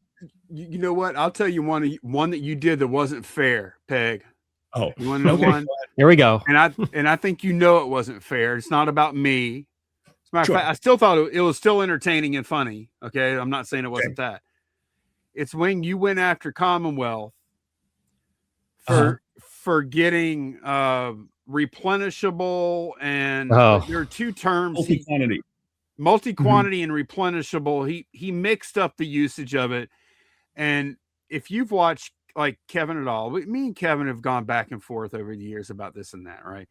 But if you've watched him at all, good and well that man knows the difference between those 2 terms, or at least you should. I don't think that was not fair what you did with that one. That was not fair. That was like just some wordplay. Right. So let me explain what happened. Okay. The fact that he knows good and well the difference makes it even worse. Oh, why? Do you ever misspeak? Ooh, he misspoke throughout the whole video many times, over and over again. And might have been excited. Whole premise of the way that he started the video was to show me up. He started the video with what? We got some people out here, whether they're white labeling or something. You know what I mean? Oh wait, now we're about me. And now he about making an argument for replenishables. Well, I got multi-quantity here, multi-quantity there, and none of those examples were replenishables. And then he went on for half an hour with not a single replenishable example.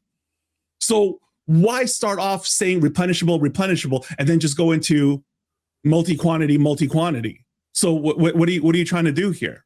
You're trying to show me up, right? But you conflated those 2 things. So for him to come back and leave me a couple of messages like, you think I don't know the difference? No, I think you do know the difference. And then you did it anyways. So that's why you got a video made about you. And I've said in the past, I would never talk about Kevin Commonwealth Picker because he's just a guy in a shed with a camera walking around in circles. That's fine. But the moment you get into some kind of business education and now you're starting to conflate stuff, and then you're telling people these multi-quantity ET pins that you've been selling for 3 years is just as good as a replenishable. Not going to let that slide. Was he saying it was as good as a replenishable though? Is that what he was saying? That is the whole presentation, right? He's like, I got these belts, I got these ET pins, I got these. Those are the few that I can remember. We do get excited though, like your one-off flipper, hustler, grinder. I think you equated us to becoming a better reseller. Did you say this? Becoming a better reseller is like becoming a better shopping cart pusher, like, or attendant. Did you say that in one of your videos? Close to something like that. Close to something like that. Yeah. Like the guy that goes and gets all the carts from the cart corral and brings them back up to the front. Like becoming a better reseller is basically something like that. Did you say something like that? Because, you remember that? Because at some point, right? How much better of a shopping cart return attendant can you be? You know, it's an entry level position. It's there because you don't need a degree, you don't need an experience, and that's exactly what reselling is. Anybody could start. The idea of signing up for an eBay account is so that anybody can just go ahead and get into it. Sure. Where do we go from here? How do we level up from here? If you're looking to really build a business, if you're looking for, I want to provide a better life for my family, I want to buy back my time, all that kind of stuff. But for people who are like, who leave me these contentious like comments and stuff, they also end up saying exactly what you said. I'm retired. I have a pension. I don't need the money. Right. Well, okay. You're already maybe that's where the disconnect is. Living the dream. Why are you here? You know what I mean? Maybe. What is your incessant need to tell me that you're not interested to make more money?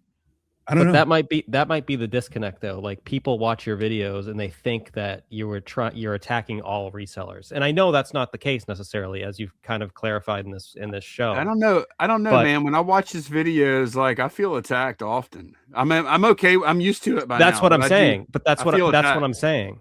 That's what people are seeing. And like there's a reason they feel that way. And why is that? Like are you clear enough in your videos to Are you clear enough in your videos to show that that's not what you're saying? Like you're saying you're only looking out every now and then. I spell it out for them. I'm like, I'm not against resellers. I think a lot of resellers are good people, but they are for the ones who are looking for more. A lot of people in my subscriber base feel gaslit by a lot of the business education in the reseller space, if we're being honest, right? Of like what you need to do, the requirements and stuff like that. And a lot of things kind of, don't add up, right? So a couple of the last critique videos that I did on Kaye Elaine was like that, where I showed how her math is not mathing at all. And it got so bad to the point where she posted a correction in her pinned comment. And when you look at the correction, it's still wrong. Like the mathematical answers, like they're still wrong. So, but she's going to leave that up anyways, right? Because it's, ad revenue. So people who don't know what they don't know, they come in, you see all the comments. Wow, this is excellent advice. Thank you so much. Is she selling a course, or did she just like post it? Yeah. It's called hers is called Resellers Edge University. Okay. Sounds like a good use of some like I said, I've always been like, as soon as I find out somebody's selling a course, I'm like, oh, yep. Easy there, pal. Like, it's actually not like that. I'm actually not like that. I'm not against somebody selling a course, but tit for tat, it's got to be good. It's got to be a good course, right? So my problem with this is that when I listen to all of your free content, there's a lot of holes in it. So what's behind the paywall? If your teaser video to try to get people to sign up is already doesn't hold up to scrutiny. Now there's a problem, right? Yeah. I know you're full of hot air. So your videos where you go after, say, I guess at this point, like, okay, you made a video that was critical of Justin Resells. And I know historically, you're like, you respect Justin Resells, you see eye to eye with him, you think he's doing good work. On this particular video, I don't remember what it was. It doesn't matter. You had, it was something to do with We could the get way into he was it. way he was talking about donating or something. Oh, it's better to donate than to sell it or something. I can't remember what it was. Or it was like selling it or something. Yeah. He ended up leaving me a comment saying I was right. He shouldn't have said that. So Right. Me and Justin are cool. You know, we talk every now and then in the comments and stuff, and we're friendly. You know, Justin is a guy that you know.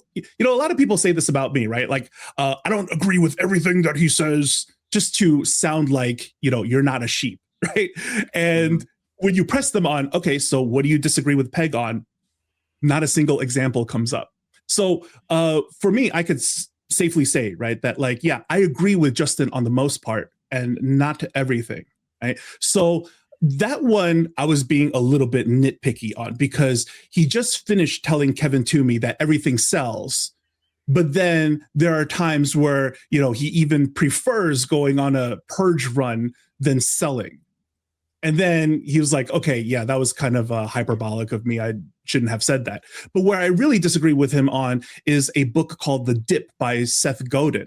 So I read a lot of business books, and I've read The Dip before. And he was explaining how the dip is, it's kind of like a learning curve. Anything that you initially get into, you are at a kind of like a vibe, a high. Right. But then as you start to grind and get into it, like let's say skateboarding or something, your first day skateboarding, you're super excited. And then you fall. You're kind of like at an all-time low. But by the time you master it, now the curve goes back upwards. Right. And he was trying to use that to explain reselling.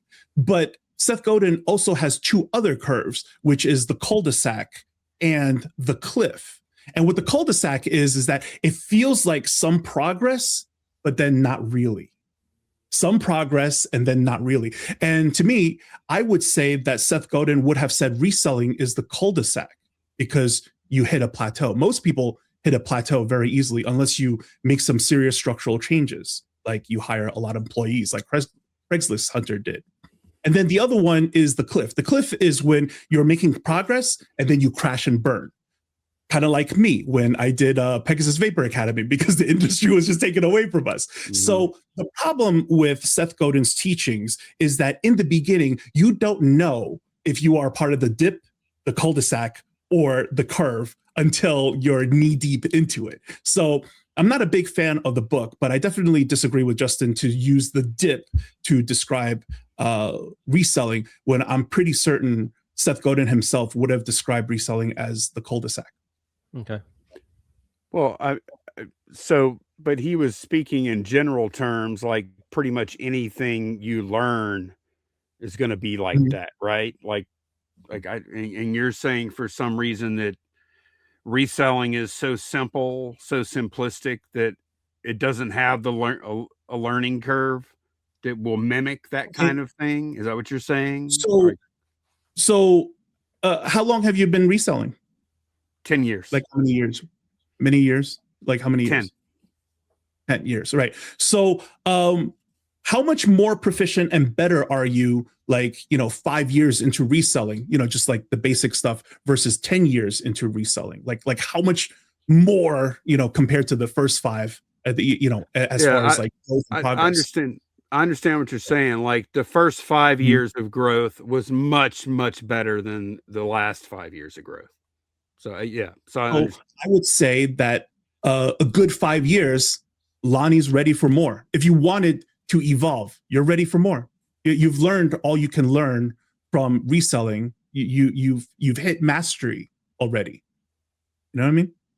So to say that is a dip versus the existence of the cul-de-sac, I would lean more towards the cul-de-sac. Had Seth Godin never mentioned anything about the cul-de-sac, then I would concur, right? That okay, everything in life, including reselling, could be a small dip. Yeah, that's arguable. But because he also mentioned that there's a cul-de-sac, then I would say, no, Seth would probably say this is a cul-de-sac for sure. Because there is progress in a cul-de-sac, but then it hits a plateau very easily.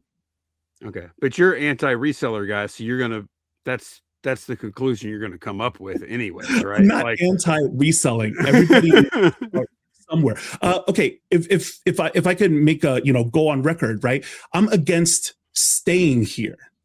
I'm against sticking around for the long term, right? So it's the idea that you have your entry level job, and it's to what? It's to build some discipline, have something on your resume.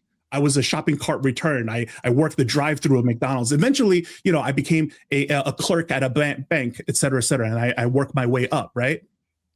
I'm not trying to make a 40-year career out of being like a stock boy in a supermarket. That doesn't make any sense. There's no growth here. This is just stagnation. But people are sold the stagnation here as growth. That I think that's wrong. I think that's lying to people. Do you think that the people... Here's where I finally landed on it, because I used to worry about this a lot. I used to be like, oh, that they're selling a course, it's BS, and I'd rail against it, and it bothered me that people were getting exploited. But then what I kind of came to terms with it is that, like, people that get bilked by some of these creators that you've been talking about, I don't know. Okay. I don't know.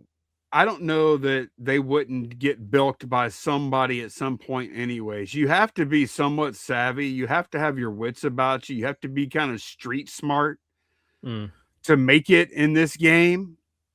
And people, like, man, there are so many traps like that I'm like, man, if you get fooled by this guy or that guy, something was going to take you out anyways. That's kind of the way I look at it. And it's kind of cynical. I don't love thinking like that. Well, it's kind of like the idea of attack and defense, right? It's better to attack than to defend, because attacking requires far less resources than defending. For example, if you were to defend your home against invaders, attackers, right? The attackers could just wait. Just wait for the perfect moment. Right. While you defending, you have to be vigilant for the next, I don't know how many hours until you're finally tired. Now they're going to come get you, right? So when I make my videos, okay, I can't be on them that often. They're going to be making more, of their videos trying to convince people, inflating their wisdom, than I ever could. I just make a video every now and then. So if you can, see some of my stuff, to listen to what my counterpoint arguments are, then, great. But if that's all you hear, right, at some point you're going to get indoctrinated in that direction. So like I said before, it started with the whole daily refinement and a lot of his teachings. And many of these gurus that branched off from this probably most likely used to be in his group, because they regurgitate a lot of his teachings as well. So, at some point there's an echo chamber, and the echo chamber becomes what? Confirmation bias. And what is, just spread around now becomes gospel. Yeah, I know. I've seen, and the reseller community is really good about spreading that stuff and believing it. Yeah, trust me, I see it. Right. So there's a place for me here. You think so? Like, so do you think, like, what is your that's one thing we were trying to figure out about you. Is like, what is your role here? Like, are you really here for business education, or are you like the gossip drama channel, or like, okay, what the hell? What the gossip drama stuff is fun. You're good at it. It is fun. Thank you. Appreciate that. Is it a trap? Do it. But when you think about every single, thing that you would consider gossipy drama, right? I do make a teaching moment out of everything. There are final thoughts. I'll give you that. In all of them, right? Yes, right. I'll give you that. Not just pure TMZ. Oh, he said that, and then that's it. And then you know what I'm talking about, though, right? Like, you know what I'm talking about. Right. But I do what I think is fun. I do what I think is interesting. It cannot be just for views. You know what? Because I had a channel before this, right? I did the Pegasus Vapor Academy thing. I've met other content creators before, and the harder they push for just views, the worse the channel gets. So I learned not to do that. Do what you really enjoy, because people are going to resonate with your energy on camera. So whether you're being genuine about it, whether you firmly believe in what you're saying, like, people are going to pick up on that. So, do what you think is right. So some of the more contentious videos that I make, yeah, I stand behind all of the things I said. Just like how you brought up, you thought what the video that I made on Kevin was unfair. I 100% stand behind that. Okay. Because Yeah, had he not made that video, I would not make my video. Well, you know what? Maybe unfair wasn't the best word. Maybe not that big of a damn deal would have been a better way for me to put it. Like, I don't know. I just didn't see the point. I understand. I understand the difference between, and I think Kevin does too. So maybe he may have not been as honest as he could have been with his choice of words. But I think we all know that, like, a replenishable and something you happen to score 100 of new old stock in a dusty factory, dusty warehouse somewhere is not the same thing. I think he knows that. If we all know it, then what was the purpose of the video? It's just like how you asked me, like what was the purpose of this? What was the purpose of that? So what was the purpose of that video? To just, turn on the camera one day and go ahead and conflate replenishables with multi-quantity. Well, you know what the purpose is. The purpose is I know what I think the purpose is. I know. Y'all both have the same purpose.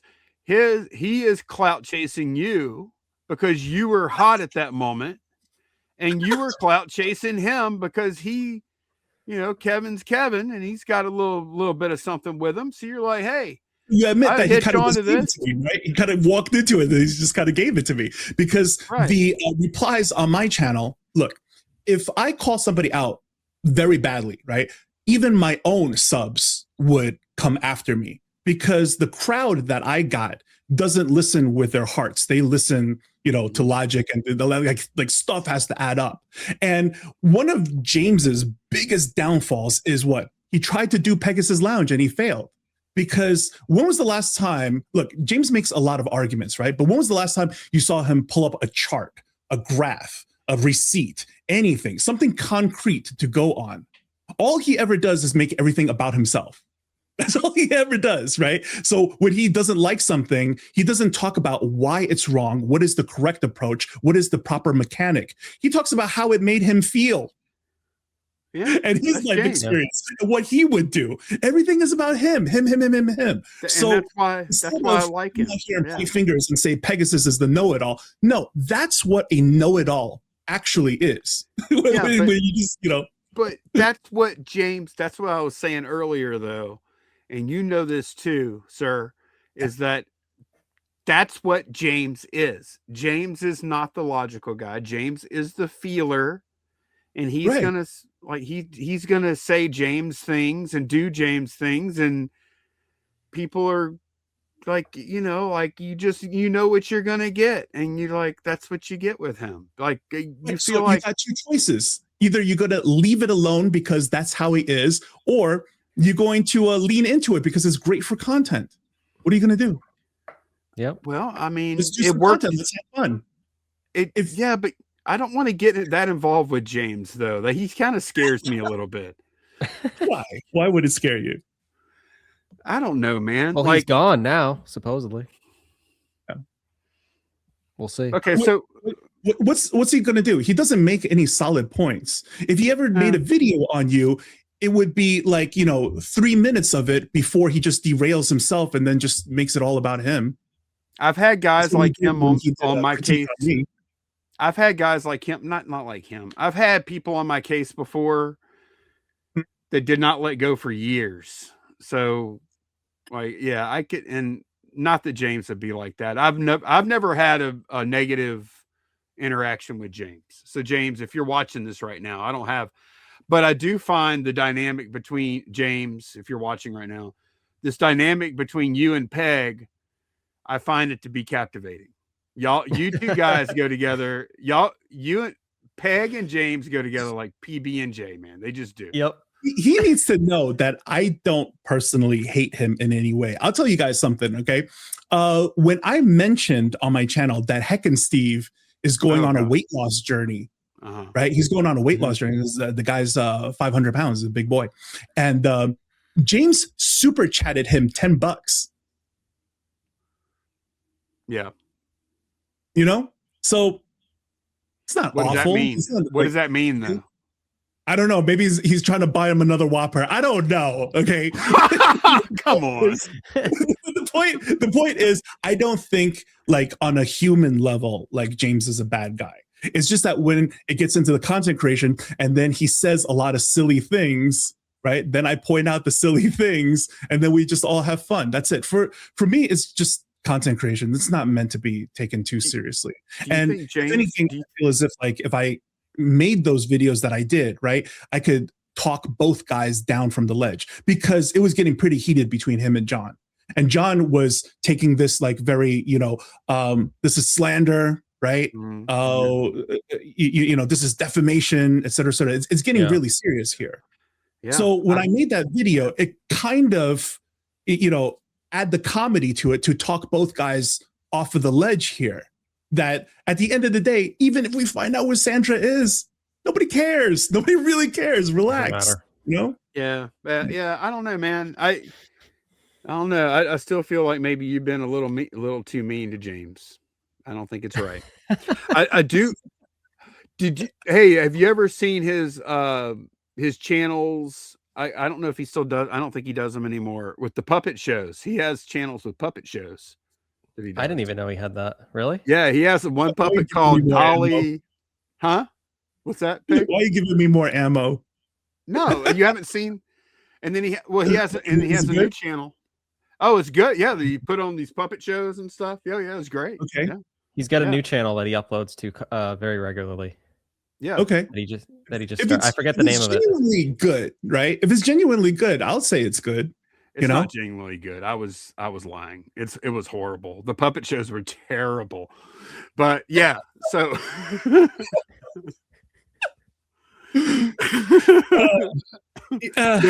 they're funny though.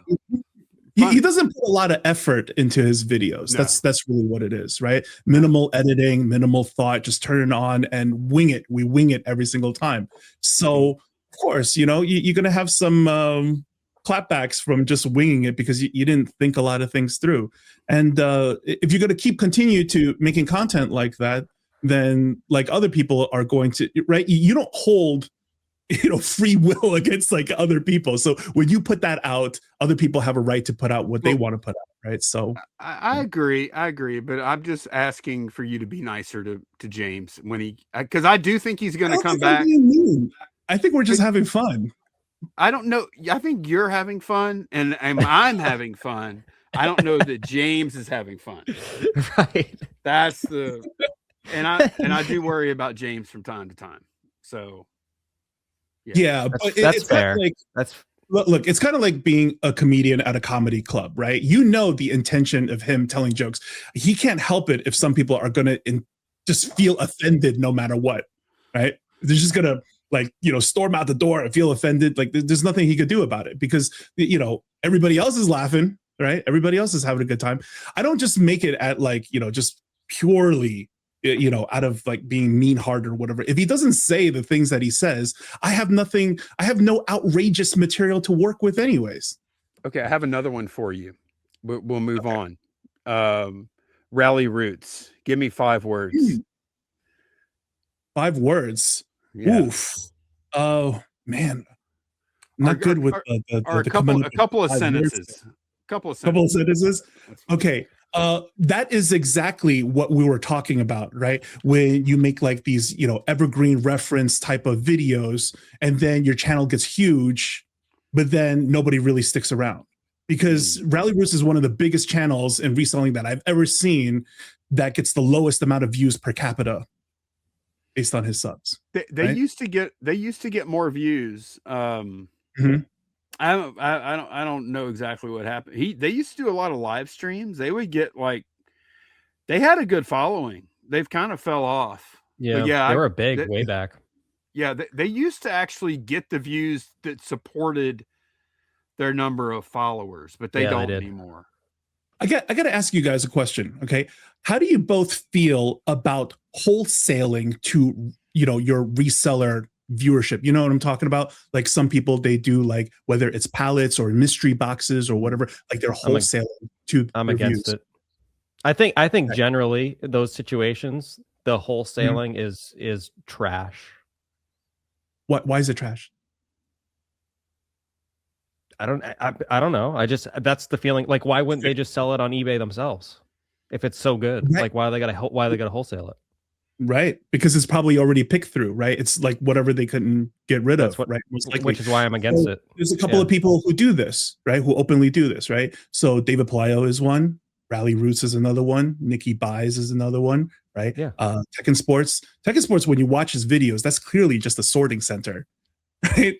So all of these people who do this kind of stuff, what are they doing to people here? So you know how like you had that feeling about like, hey, if they sell a course, now I get bad feelings, right? For me, the course could be good, so I don't just want to rule that out immediately. Let me see his content first. But as far as the wholesale stuff, yeah, now I put you in a bad person boat immediately. I'm going to label you a bad person if you are trying to, wholesale mystery boxes to your audience, for sure. There were some scandals back in the day of different creators that did the. Actually, you know what? I think there was a scandal with Rally Roots on the wholesale boxes. Remember there was a guy way back that opened one of the boxes like live on camera. I don't want to say anything like out of turn, but yeah, there was a big Reddit post. Hey, if you want to find other people that don't like reseller YouTubers, there, Peg, just go on Reddit. You've seen it. They hate us there too. Okay, I'll address that, right? I'm not in the same boat as them. I'm friends with Heck and Steve. Heck and Steve doesn't like resellers because he feels as if he ruins the hobby for the video game community, right? Yeah, okay. And he has his points on that, like specifically for video game resellers. But I'm not in the same kind of ideology as him where like, oh, you're a reseller, you're a scumbag, and that's it. It's not that for me, okay? It's about item as described. If you're saying the stuff that you're saying on camera, are you accurate? Because you're giving life advice to people, and there's no responsibility here, right? It's just like the idea of recommending certain tools to people. If you can't wholeheartedly stand behind it because you've personally used it, you probably shouldn't say that on camera. So there's a lot of people saying things on camera that they shouldn't be saying, because you could burn a lot of years off of somebody's life because of what you said. You have to be, right? Great power, great responsibility, right? So the other stuff, like for example, Vanessa from That Is Rad. Okay. I think her channel is fun. It's mostly, kind of drama and stuff. She points out you, right? It's like you. That's like you. It's like your channel. She points out bad behavior, right? So the whole Nicole State, the whole niche lady stuff, like just straight up bad behavior. I point out ad mechanics. You're just saying things where the formula makes no sense because you're not a real business professional. Right. And I expose that of them. The people who are posers, that's what I go after. Not just because, you cheat people. Mm-hmm. She is fun to watch, though, in the same way that your channel's fun to watch. It's the same. Yeah. We're coming to y'all for the same thing, and we're getting it. Yeah, but I toggle back and forth. I people who write me letters about like I want to hear more about the product development side. Even if it only gets like 300, 400 views, I'll still do it. I'll still put that together for them. I also do like book recommendations every now and then for resellers who want to level up from where they are. Interesting. So what are some more? I want to get as many names in here as we can. What are some more channels that you don't see eye to eye on as far as like either like their operations? Like which? So you've done several videos on James, and you've done several on Rally Roots. Nikki Buys, you've been kind of picking on her lately. So who are some of your other big? Did you watch any of those episodes? I have. Yeah, I'm not saying what you're saying. And look, I'm not saying what you're saying is not true. I didn't say that. I'm just saying, like but you're choosing whether to put it up or not. So okay, so it's like this, right? She sells her reseller case files as helpful for resellers, right? Learn from me. This is the story. This is the life lesson. But as you're listening to it, the numbers keep on changing. And you're like, it didn't really happen. Keep on changing. What makes a story believable is its details and the consistency. This is how cops figure out if you're lying or not. We separate the both of you and we ask you the same question for the next 17 hours looking for inconsistencies, right? But she does it in 20 minutes. Right? So we sit there, we listen, and we're just like, okay, this is fun, right? And like I said, I try to turn everything into a teaching moment. So I made it into a critical listening exercise. So my subscribers and I, we watch it together, and I try to catch as many things as I can. And it's interactive for the people at home, that if you caught something that even I didn't catch, put it in the comments, and then we all share and we have fun. So who are the next ones? Like who are your biggest targets so far besides the ones I mentioned that you've had? Oh, it's at random. It's usually just whatever. Oh, the brothers, the Reseller brothers. You've done them a couple of times. Ooh, Resell brothers like to give out a lot of tips without substantiated evidence. They like to say a lot of things with no evidence. You don't like that? Oh, you can't back up what you're saying. It's just like, your anecdotal experience, right? Like you're just saying things that you may or may not be able to replicate. You don't really show any receipts about that. One of the first Resell brothers that I ever criticized, when they said 5 ways to make $1,000, right? And the first way was to sell $20, $50 items. And the second way is to sell $50, $20 items. Like $2 items 500 times. Like, I'm just like, guys, this is just different ways to slice the same pie. Like, what this is seriously? Okay, so it's not that like I'm in some kind of ivory tower or I'm arrogant or anything like that. It's because reseller business education has set a very low bar. So all I have to do is just be honest. Just tell people like what's what straight up. Because all of these people are just what? They're making stuff up. You know what I mean? So for me, I'm just a regular business guy, and I listen to this. It's a gold mine of content to go after, to just bust them over and over again. And everything is legit, because if you had something where like, I disagree with that, Peg, like it would have happened already. So far, nobody has yet to make a rebuttal video based on anything that I've ever said, So since you've been going pretty hard on YouTube for how long now? About a year or more? Like how long have you been? This October will be 2 years of Pegasus Lounge. Okay. So in that time, and if we go to your webpage, you have your book some time, your consult thing. Have you had a lot of success with that? Have you had a lot of people convert from being a viewer of your channel into being a customer of yours? Has that okay worked? So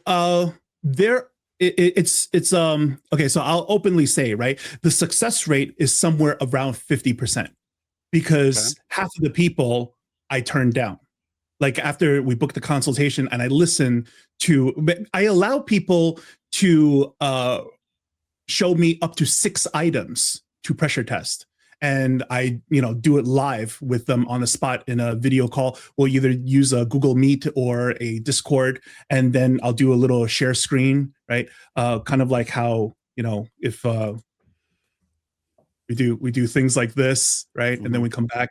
So basically, sometimes all 6 of the items, like I cannot wholeheartedly recommend for them, because it's going to be bad. It's going to put them in a bad place, and it's going to give me some kind of negative feedback. Like I'm not going to do that to people, right? So you paid me to protect your chips, because there is equity in folding your cards to not, lose your chips, right? So therefore, half of the students understood the assignment, and I got a couple of people that I will end up featuring on my channel as the success stories, and then we'll talk about their experience, going through Pegasus Blueprint, and what it was like watching the free series course that I call the supply chain from season 1 into season 2, and what they learned from there.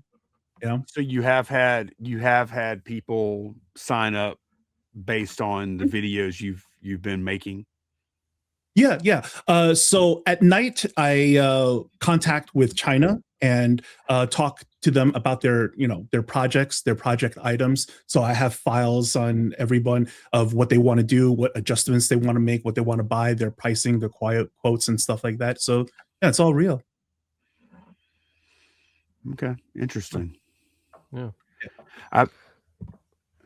Go ahead, Ryan. I'm sorry. I was just gonna say. So what's next for Pegasus Lounge? Do you have any? Do you have any?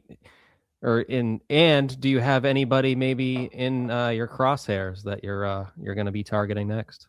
Oh yeah. Oh, I don't necessarily focus on anyone. The newest one that I talked about was this channel that is just so I don't care about the size of the channel. It could be big, it could be small. It doesn't matter, right? So the last two were actually very small channels. One of them was called By Jacob, and then the other one was called That Couple Flips. And That Couple Flips, oh, you're going to love this one, Lonnie. He's got a website where he does eBay store account audits. What do you think of those? Okay. Yeah, good work if you can get it. Your account. Yeah. I'll take a look at your account and then I'll tell you what to fix. Okay. Yeah. Okay. I'm kind of on the fence about that because it's one thing if you have replenishable items, because once we adjust it for you, it's for the long haul. There's good value in this. But if you're doing a whole bunch of one-off items, it's kind of like making YouTube videos. The first ones we made sucked. And then over time we get better and better at it. So what are you saying? I don't understand. I guess I don't understand. What I'm saying is that for many people who are resellers, right? Maybe your first couple of listings are not going to be as good. Keep at it. You will get better at this. I don't think you necessarily need to pay $200 for somebody to tell you. Is that what it costs? The photos are fuzzy. It costs $200. Yeah. Oh wow. Whoa. Okay. Yeah, you got to go on the website and take a look at the 6 or 7 things that they evaluate for you, and for each one, I thought it was. It was kind of like unnecessary. It's kind of like you'll figure it out. You know what I will say though is it because we do like Candace and I we have a Facebook group that's all about reselling one-off items. Like they love that there. But one thing that I see over and over is I see people complaining about sales, complaining about results, complaining about customers, this and that, this and that. And anytime I've ever said,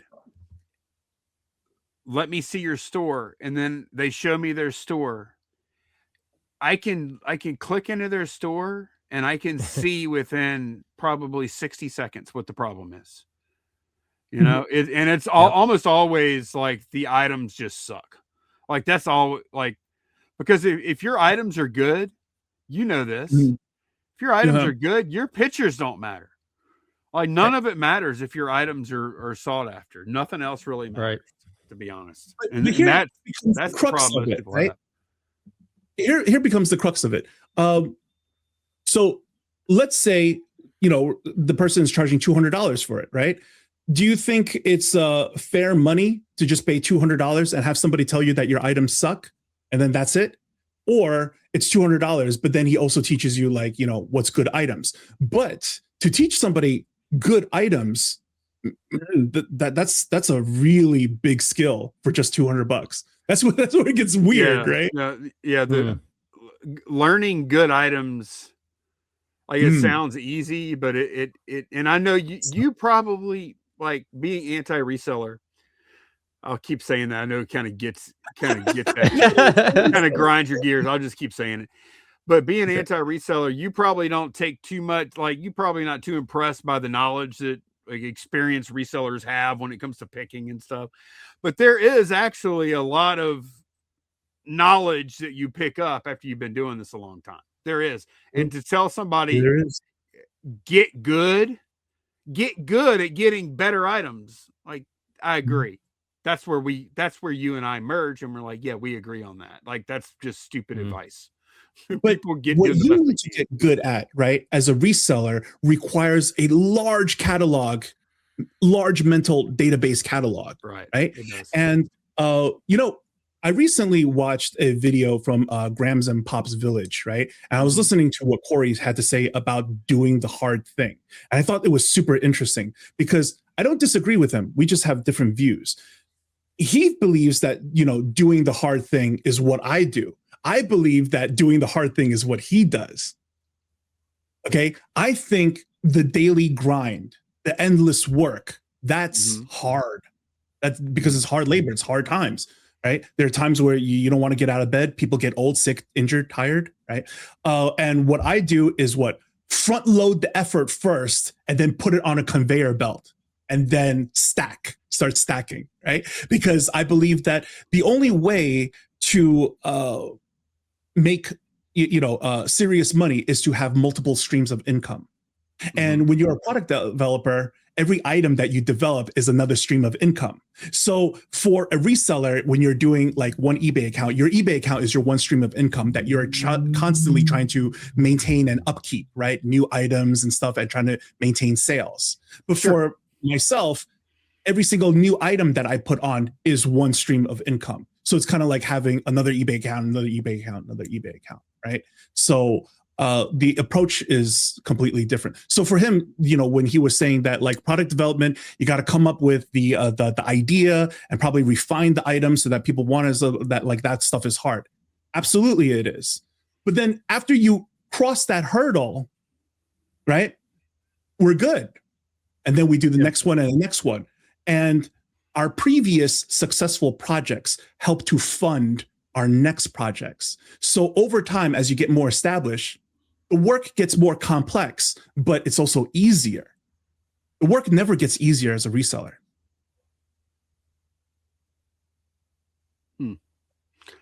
Okay. I mean, I don't dispute what you're saying about that. I think work does get easier as a reseller though, because like you learn not to waste time on certain types of items and certain types of process. It can get easier. And like Craigslist Hunter, he spends a lot of time. I think hiring employees can be the thing that can differentiate, like and get to where you're talking about as a reseller. That would be the only way to scale is to hire more humans, right? Or did you guys have him on? You had him on the show? We did, yeah. Did you guys end up asking him like how did he become a reseller that could hire employees? Because I think that's a barrier that a lot of people would really like to know how to cross, because that's the difficulty. It is. And I think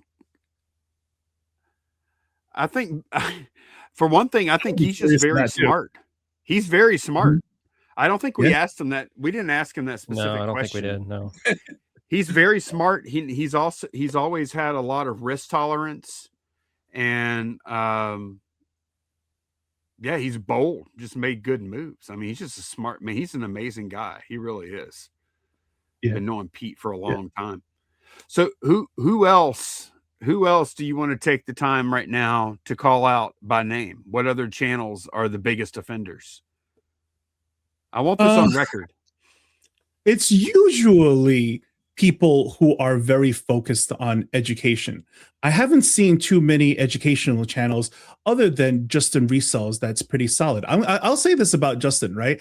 I originally, I was set out to like bust him on something because it's just from pattern recognition, right? Doing one guy after the next, and it's always something bad. Justin was the first one that really surprised me that I watched 20 videos. So basically to me, it's like I sat in on 20 of his classes and I maybe found one or two things little nitpicky at best. Everything else, wholeheartedly agree, spot on.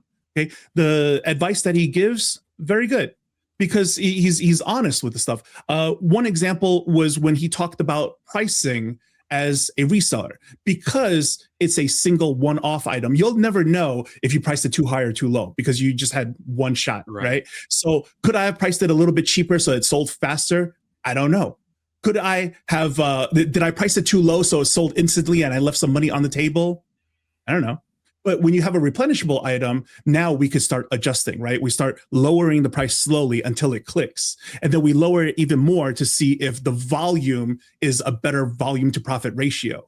Until we're not getting more volume for lowering the price, now we could come back up and we have found our sweet spot. You can't do that with a small bulk quantity or whatever. It's not worth your time to do that. You've gone back to the same thing, this one-off thing, this evil one-off thing. You can't do that. Okay, like you beat that drum. I see it. Right. The reason is because I see it as an inefficient kind of a dead end. Right. It's fun. It's thrilling to find something. It flips. Right. But the thing is that for long term, we're not capitalizing on our wins. You finally found something that flips and then you can't do it again. I think that's a shame. You can do it again, though. Like, that's the part when you come across it again, right? But right. You cannot okay, let's amplify this and then do more of it. Because the idea is that to play the whole e-commerce platform game, to really play it the way it was meant to be played, is what? To rank up your listing, to get it onto the first page. So when you come across something and then you sold it, like I often use the Nintendo Wiimote, because my friend Joe sells that one. Okay. For your average reseller, if you had a Nintendo Wiimote with the nunchuck, blah, blah, blah, all that stuff, okay, and then you listed it, how long would it take you to sell? Probably just a few days. Yeah. 2 days, 3 days, maybe, yeah. Right? Because it's a sought after item. He sells 7 to 10 per day because he has the number one listing. Okay. And when you look at his listing, it says 500 sold, 700 sold. So there's social confirmation on top of this too. Right. It becomes a no-brainer. Let me just buy from this guy. I'm not going to continue shopping. The price is already pretty good. It's the number one listing. Most people don't have the time to just, keep going trying to find the best thing, right? In that example, it's the product, though. The product is desirable, and it wouldn't matter how. I'm just talking about like the idea of leveling up a listing, because it's one thing for resellers to look at an item and then try to determine like what the sell-through rate is, right? Based on how many listings and how many have sold in the past 90 days. It's another thing when you have a ranked listing that is on the first page. Now the sell-through rate of that thing is what? It's not in how many days. It's how many units per day. The conversion rate is super high. You could get rid of, anywhere between 5 to 10 units of this every single day if you had it. So why are we not looking into this area? Why are we just, staying with the one-off stuff? So if you're just starting off your first couple of years, you don't have the context. I can answer you asked a question there. You said, why are you staying? The reason is the margins, the ease of access, the no barrier to entry. These are the answers. The risk, the low risk, low amount of risk versus diving into like developing a product. Like, those are the answers to your. I'm not saying it's better. I'm just saying that's the answers. Right. So let's talk a little bit of risk, right? For most people, their understanding of getting into some kind of white label or product development is that they have to meet a certain large minimum order quantity. And that's not necessarily true if you're actually, in this field. So once you look into it, you'll notice that there's a lot of factories out there that will sell you 1, 2, 10, 5. Because if you buy the product as is, they already have it in stock. So they'll sell it to you like, they're just a regular store. So now you could go ahead and try. And every single thing that you try, what do you want to do? You want to see if people even care about the basic burger before you offer the deluxe version. So there are steps into risk mitigation to do proper business, right? Sure. There's a book by, I think it was Eric Ries, right? Which is called The Lean Startup. And it teaches you how to do things with the minimum value proposition. So when you think about how Netflix originally started, now, they were renting out DVDs, right? And then, you send them back and forth. The first thing that they had to do is make sure that you could even send it through the mailing system. So can we just go get a DVD and then mail it to ourselves? Yeah, but Peg, all I'm saying, though, is that you're asking why. And I was just saying, like, somebody going to a garage sale or a thrift store and buying something and flipping it on eBay involves no risk. Somebody developing a product, there may be medium, high, lower risk scenarios based on what you're saying, but it's still going to be riskier than the guy that barely has anything and wants just to flip something on eBay. That's all. Not necessarily, right? Because this is exactly what my teachings are. This is exactly what where I come in, right? Because the idea is this: if you finally find something that converts, the reward long tails, so then the risk dwarfs in comparison. Okay. You know, because you could go ahead and then try different items, right? Let's say we try 5 different items. The first 4 fail. The 5th one hits. What I'm saying though, I'm not saying there's not like risk reward and there's upside that makes it worth it. And I'm not saying that. All I'm saying is that one, like product development and bringing like that whole thing involves some amount of risk, and flipping a video game that you bought at a garage sale involves 0 risk. That's all I'm saying. Yeah. What I'm saying is that most people have that conception because they don't know how to begin for much, much cheaper. So they think like, I got to have this idea. I got to do the prototyping. I got to spend this. I got to spend that. And it's all this upfront cash in order to do that. And if you are developing products like myself for many, many years, you start to understand risk mitigation. Well, how can we find our answers without spending that kind of money? Right. You know, that way we reduce the risk by a lot. Right. Right. But all I'm saying again, you can reduce the risk. I'm not saying that it's too risky. I'm not saying it's not worth it. All I'm saying is one scenario with the one-off stuff has 0 risk. Yeah. And the other I recognize what you're saying. Risk.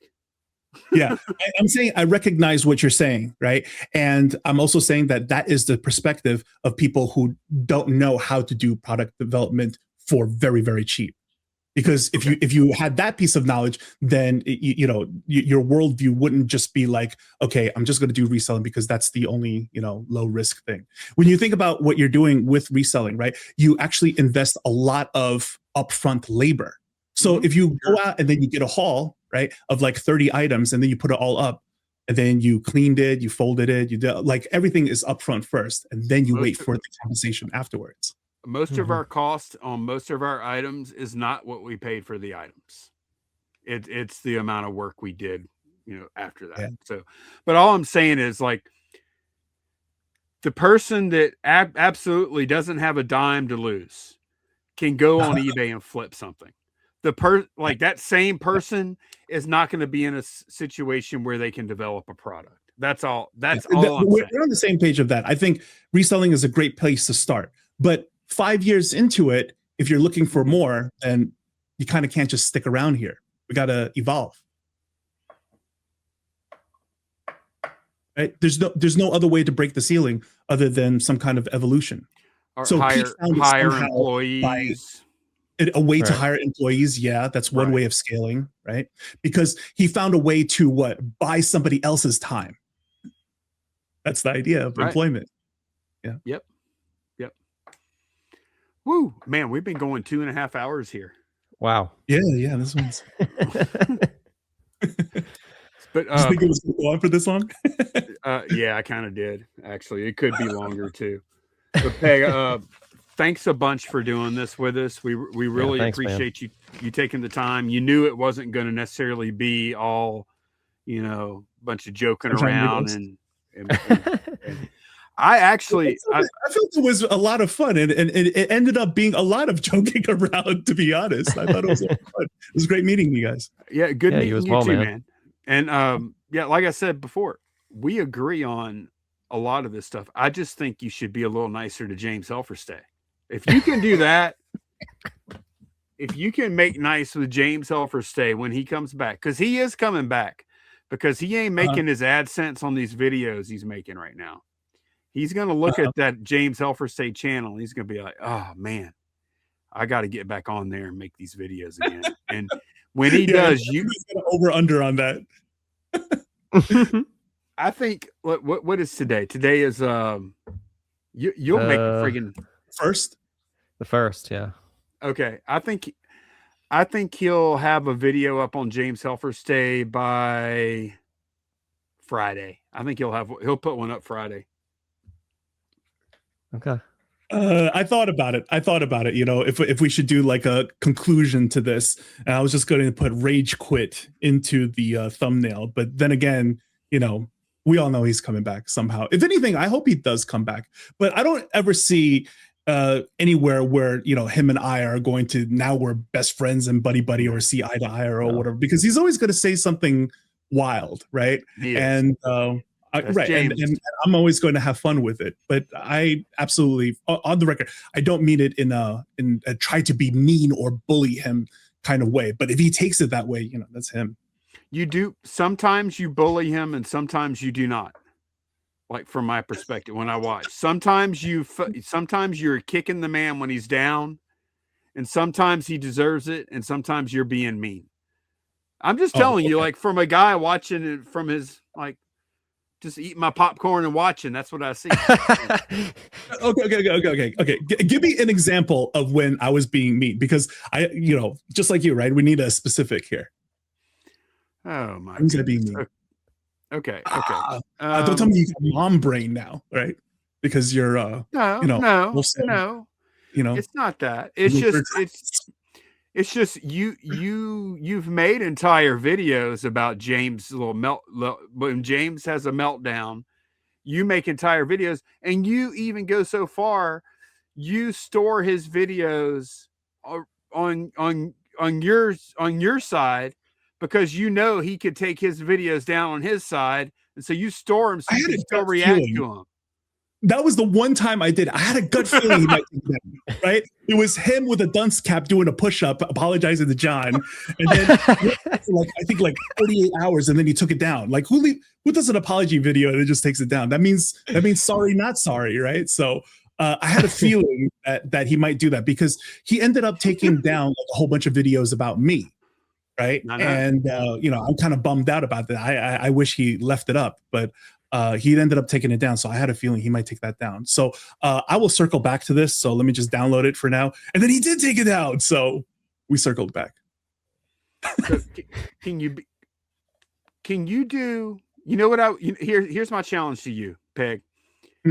Will you watch, like, once he comes back Friday, you just watch like 5 of his videos, and in each one of those videos, you find a clip where you say, "Damn, James, you nailed it. That is spot on. That is correct. I agree." You find 5 things like that out of his videos, and you put them together, and then you do a react to that on your channel. And I think that would be a really where James was right. You find that 5 things. And you don't act like you can't find 5 things. That man is right about at least 5 things. Okay, for example, I've openly said this, right? I agree with it, because he also is very against the whole guru content stuff, right? Yeah. But where we disagree is why the guru content is no good.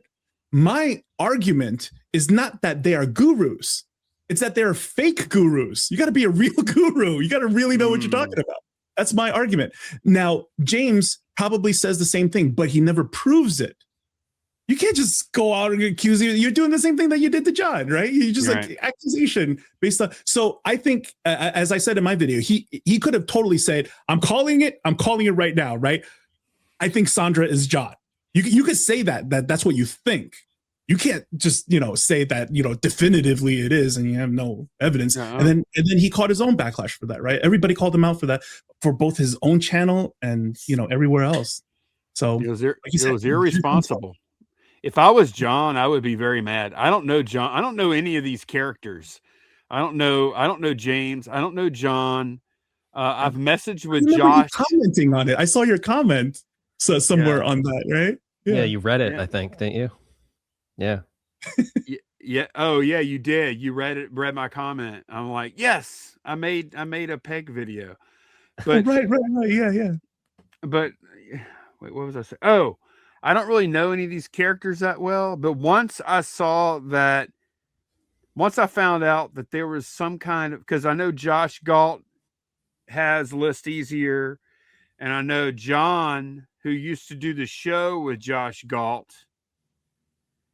Yeah. And then they split, and now John is promoting this Tree Cat, which I don't know that much about, but it's a competitor for List Easier, right? And then I know that James wears a List Easier hat in a lot of his videos. So then I'm trying to put all that together and figure out, okay, what's the motivation here? Like, what's really going on? Uh-huh. Do you guys plan to have Josh on the channel? Ask him. We haven't planned on that, but it Probably seems should, like right? some real nasty stuff between these AI listing companies, huh? Is that what I have a video on my channel where I made a drinking game out of Josh Galt's live, right? Yep. Because he said the word hustle many times in that video. You had to do the hustle, right? You did, right. So now we have to dance the hustle like every time he says it. So I played the tune and the little Travolta action. So in that one, he mentions there was somebody, right, who is loyal to something else, but they're friends, and then they have, so he kind of gets into it. And looking back now, I think he was talking about John the whole time. That's weird, because they were thick as thieves, and they would do their podcast or their live stream or live show together, and all of a sudden they weren't, and I didn't know why. So, okay. Basically he was kind of he gets into it there. I can't remember it fully, but the thumbnail of that one was called "Somebody is Blackmailing Josh Galt," because that's what he claimed in there. And it was bad. It was about like how he's giving somebody access to Easy Lister, but he's promoting a different company. So now when I think back to it, I think they're specifically talking about the whole, I don't know, is it Tree Cat something? I think it's treecat.io. I think that's what it's called. I think that's the URL. You guys think eBay is ever just going to come out with its own AI tool and then everybody's done? Probably. Why wouldn't they? But then again, I mean, it seems like eBay is kind of, they have a poor history of questionable people. Yeah, I think they hinted it at like the last like eBay Open or something, right? Like we're getting more towards AI, et cetera, et cetera. Like eventually they'll just do their own. And if they really want to shut everybody down, they just close the API. Bye. Yep. Yeah.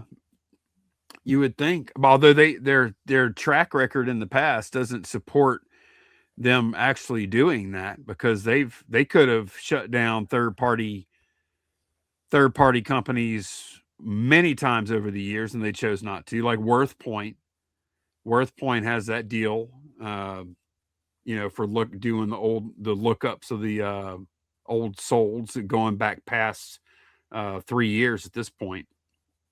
Then they have like Ink Frog and all these other like listing services and stuff that eBay could have shut down a long time ago.